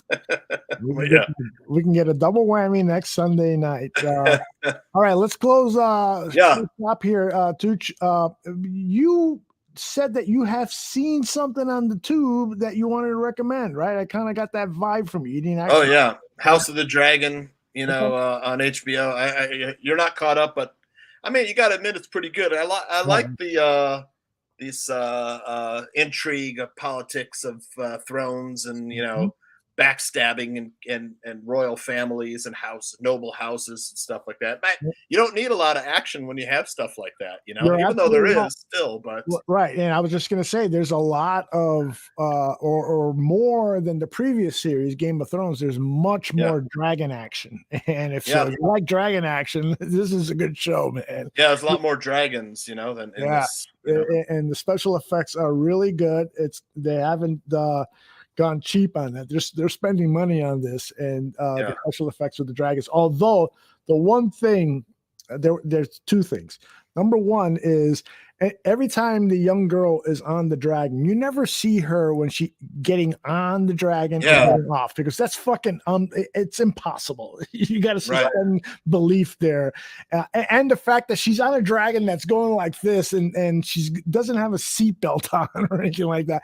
It's unbelievable. And then the other thing is, a lot of people on social media caught a green screen mistake that. I didn't see that. Yeah, two fingers on one of the characters were completely green, because I can't explain the special effects. It would be too boring and too long. But it was, and HBO had said they promised to fix it for the DVD or the rerun edition. But there are photographs of it online of a character with two green fingers. There was like a coffee cup in. Yes, like one of those like paper coffee cups from like Starbucks. I think Starbucks cup. Yes, in the first series, exactly. They removed it they had to remove it for the DVDs. They did indeed. So another Thrones mistake. But that actress, I don't know her name, but she's very attractive. You know, it's just like she's so cute. You're just like, God damn it. I have impure thoughts, Aldo. Well, you know, it's weird because I said to I did see the first Harry Potter movie, and that little girl, I forgot her name, the actress Emma Watson. Emma Watson. Yeah, she's hot. Cute little girl, and I said, wow, cute. when she grows up, she's going to be a stunner, and she has not disappointed me. No. And this girl from the Dragon show, she's another one, and I think she's much older than Watson was when she made her debut in the Thrones film. She's going to be a stunner too when she gets of age. Yeah. But I'll be dead by then. So Beautiful light eyes, boy. Oof. Yeah. No matter saying you should watch Coyote. What's that? Coyote. I don't know. I saw Samaritan recently, which is the Sylvester Stallone movie. He's like 77 years old. He's playing, like a superhero who's kind of like in this. It's good, man. It's very entertaining. I think that's on it's on Amazon Prime, I think, for free. It's really good. It's kind of like it is a superhero story, but it's one you could watch. It has that Dan Aguirre's Loves Euphoria. That show, it has the kid, the Ashtray is the star of it with Sylvester Stallone. And that little kid's a boxer too. Did you know he was like an amateur boxer? I had no idea. Yeah. I forget his name. It's like Javon Wana Walker. Oh, what a great name. name. Wana Walker. Yeah. Stephen Me says that his buddy Patty Considine is the star. Yeah, he's got a great role. He kind of plays the bad guy, and there's King Scab. King Scab. King Scab. It's all of his cuts, all from sitting on that freaking chair. But yeah, I went to Belfast. I did the Game of Thrones tour in 2015. And there's the big studios are down by the Titanic Museum, which is really cool. I don't know if I'm sure Steven's been to that. Northern Ireland is absolutely beautiful, man. It's so pretty there, man. My daughter went for a semester of college, and she tells me the same thing. Yeah, Belfast is cool. It's very cosmopolitan.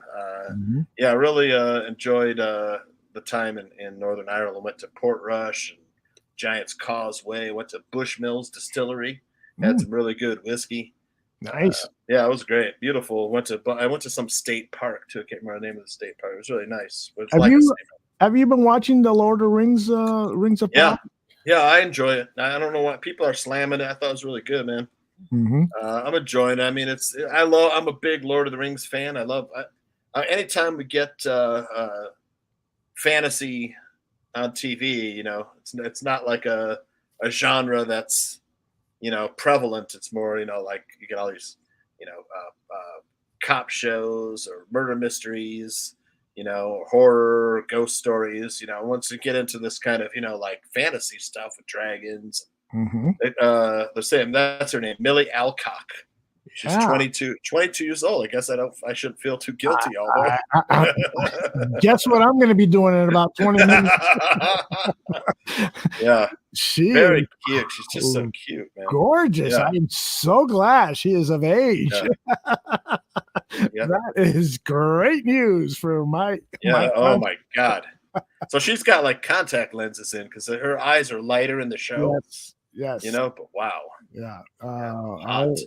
Very, very nice. That's her without the makeup and wig and stuff. Mhm. Man. Wow. I like it. Thank you for that. Who pointed out her age? Saint Omni. Yeah, that's Roquan's agent. Yes, thank you, Saint. Popping by for He just. probably represents Millie Alcock too. Oh man, he's trying to get that account right. Exactly. Yeah, I enjoy Lord of the Rings. I mean, I think it's really cool. There's some cool stuff in it, man. There was they still have some. It's on Amazon Prime. Rings of Power. There's some there were some cool monsters and stuff in it too, man. And one of the elf, the lady, she's like the main character, man. She was going home to her people. She got a bad fit. She jumps off the boat. She's gonna swim across an entire ocean. She starts swimming for 1,000 miles. It was great. There's sea monsters, pirate boats and stuff. It was cool, man. Nice. Nomad said Coyote is Paramount Plus. Oh, okay. I don't know that one. That sounds cool though. It's got to be some kind of border, U.S.-Mexico border show, maybe. I don't know. Coyote. They're the smugglers, right? Human smugglers, or yeah. Well, coyotes are guys that help Mexicans get across the border. I think that's what they're called. But I have not even heard of that show. Yeah. So I'm watching those two shows. God damn, I know there's another show I was watching that I thought Aldo would. I was watching Devil in Ohio. That's okay. It's on Netflix. It's all right. That's a great title. I haven't heard of it. But Yeah, great title. It's man, it's wild. It's I forget the name of the actress, but she plays a what do you call it? Social worker, and a girl comes in. She has a pentagram carved in her back, and she's like doesn't know anything about where she came from, kind of, and her family abandoned her, and so she's like, well, she takes her into her home for a little bit, and all these strange devilish type things start happening, and stuff. It's kind of like a mystery. She's got kids, and you don't know whether she was in a cult or satanic cult, and some kind of ancient religion in Ohio, one of these farm areas, rural areas in Ohio, like legendary for having these kind of devil satanic stuff. It's all right. Oh, cool. So far, mystery. There's not much else on.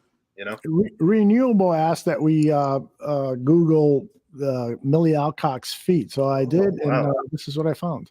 Oh my God! Yeah, poor Millie. What the fuck? Those are not Heidi's feet. Those are Millie Alcock's alleged feet. You're the absolute best. Any final thoughts, man? I'm leaning Bears plus 10. I mean, it's pretty hard to win by 10 in the NFL, but yes, it is. I mean, I think the Bears, especially in a rivalry like this, I think the Bears after last season lost 6 times in a row. They're going to be up for this game. I'll take the Bears plus 6. I got a lot of college notes. I'm going to start crunching that for Saturday. I think I got some good picks for Saturday. Of course, whenever I love my picks, they end up going like 1 and 10. It's like, this card is awesome, but I think I got some good angles for Anthony and I will talk on college football. And then, so tell us when the show is on. It's on Saturdays. I know that. What time? Anthony couldn't do Saturday, so we did a Friday night show. Oh, okay. With Anthony and I talking college football and some NFL weekend sports betting picks. And Saturday morning, I did a show with Sean Higgs, who's he's a real legendary capper. He's the host of Midday Money, winning picks, and he's on picks and parlays too. And dude's been doing it a long time, just like Anthony. Him and Anthony have been doing this stuff for 25 years. And when I met up with Anthony and Sean and the team and stuff, I was just like, look, I'm just a podcaster. I just want to bring, picks to folks, and talk sports and stuff. Like, no, you have to become a handicapper. Like, really? So that they would promote me and the show and whatnot. I see. And been doing okay. So good for you, man. I'm glad. Yeah, and it's fun. Especially DraftKings makes it fun. That's what's so addicting about it. With all these bonuses, they give you like a bonus on two pick parlay or 3-pick parlay. The more you do, the more you And then I'll sometimes you put like a $5 bet and it could win $500. Yep. And last year during college basketball, I told a story on recently on one of my shows, but I had a $5 bet. It was probably 10-leg parlay for college basketball. And it came down to the last game, and it was Murray State versus I forget who the other team was. And my wife and I were like, "Look, this is for $500. Let's watch the game, get some popcorn, pizza, whatever, And we're just like, woohoo! By the end of the game, jumping up and down, $500. So on a $5 bet. Nice. Stuff like that happens. Absolutely. All right, my man. It is time to say goodbye. Time to go. Yep. Tooch, you're the absolute best. That was fun. Also, thank my partner, Dan Aguirre, and of course, our three lovely guests, Nasle Briones, Almis. I didn't get her last name, but Almis is enough. She's like a Madonna type. So they're hot. All of them are hot. And of course, Heidi is the hottest of them all. Heidi's in the men. And so check out their podcast. It's in Spanish language, but they mix in some English too. I have not had a chance to listen to it. Just keeping track of all the podcasts here in the Barroom Network makes it a challenge. But I will definitely listen to them, and you bet we will have them back on because they were a load of fun. Yeah, they're hot.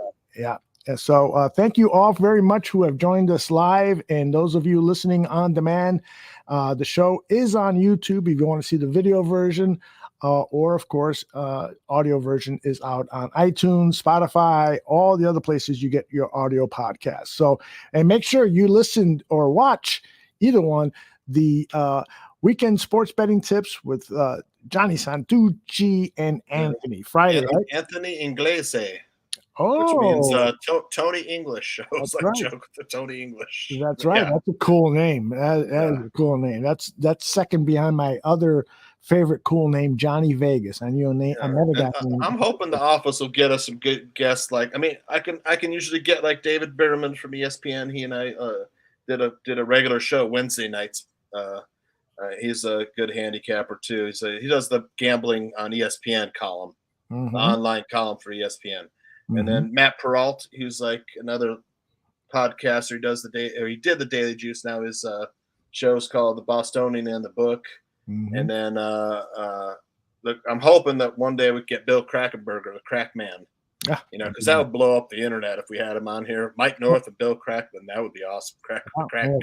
And of course, Mike has already said that he's going to be on your show. Yeah, Anthony will probably shit his pants. Yeah, well, we'll make sure you're rolling video on that.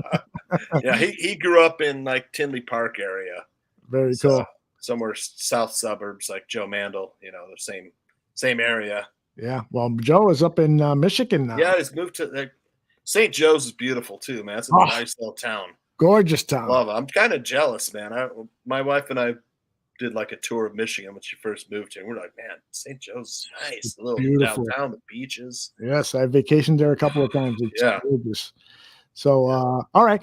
It is time to say goodbye. Thank you again, everyone who has joined us in the chat and still sticking with us. And thank you, Steven, and thank you, 4,000 Clovers. And thank you, everyone else, for the kind words and the support that you give us here at the Barroom Network. We will be back here next Tuesday. Tomorrow's programming, let's see, we've got the Bar Down Hockey Talk Show at 2 p.m. and then that's followed by Phone 55. We've got Zach Jacobson, who covers the Green Bay Packers for CBS Sports. He's going to be John's and Alyssa Barbieri's guest. So we're going to get the lowdown on what's happening from Green Bay, up at Green Bay, and of course, Buffon's fabulous rants. And then on Thursday, we've got a great Bears show with the Bear Debate. I'm not even going to tell you who's going to be on that show. I'm just going to let you know that it's going to be 2 outstanding debaters. It's going to be a lot of fun. This is your station here for Chicago Bears content. We've got fresh content 5 days out of the week, sometimes 6, and ridiculous promotion. See me, Shorty, and Dan on Bears Country Podcast next Monday on the Barroom Network. And Nomad too, right? There's a Nomad on there. Nomad is no longer on the show, although I understand that they're talking. They had some differences on some things, and so they might talking. So I don't know what the future holds, but either way, Monday night Bears Country Podcast will be here on the Barroom Network, and it will be an outstanding show. I really did the rounds this past weekend, man. I had two weekend sports betting shows. Then I was on the Tailgate show. Then I was on Uncle Mike's show, and then Tuesday here. But it's my favorite hobby, man. Is doing this with you, Aldo, and Dan, and all the gang. You know, I don't know what I'd do without it. You know. Well, I know what you do. You know how it is. I know what you do. That career is still awaiting. Yeah, I might be able to squeeze a couple more years out of that. Squeeze, indeed. You're the best, dude. I love you, man. You're like a brother to me. Oh, absolutely. You too. You too. Yep. Okay, everybody, take care.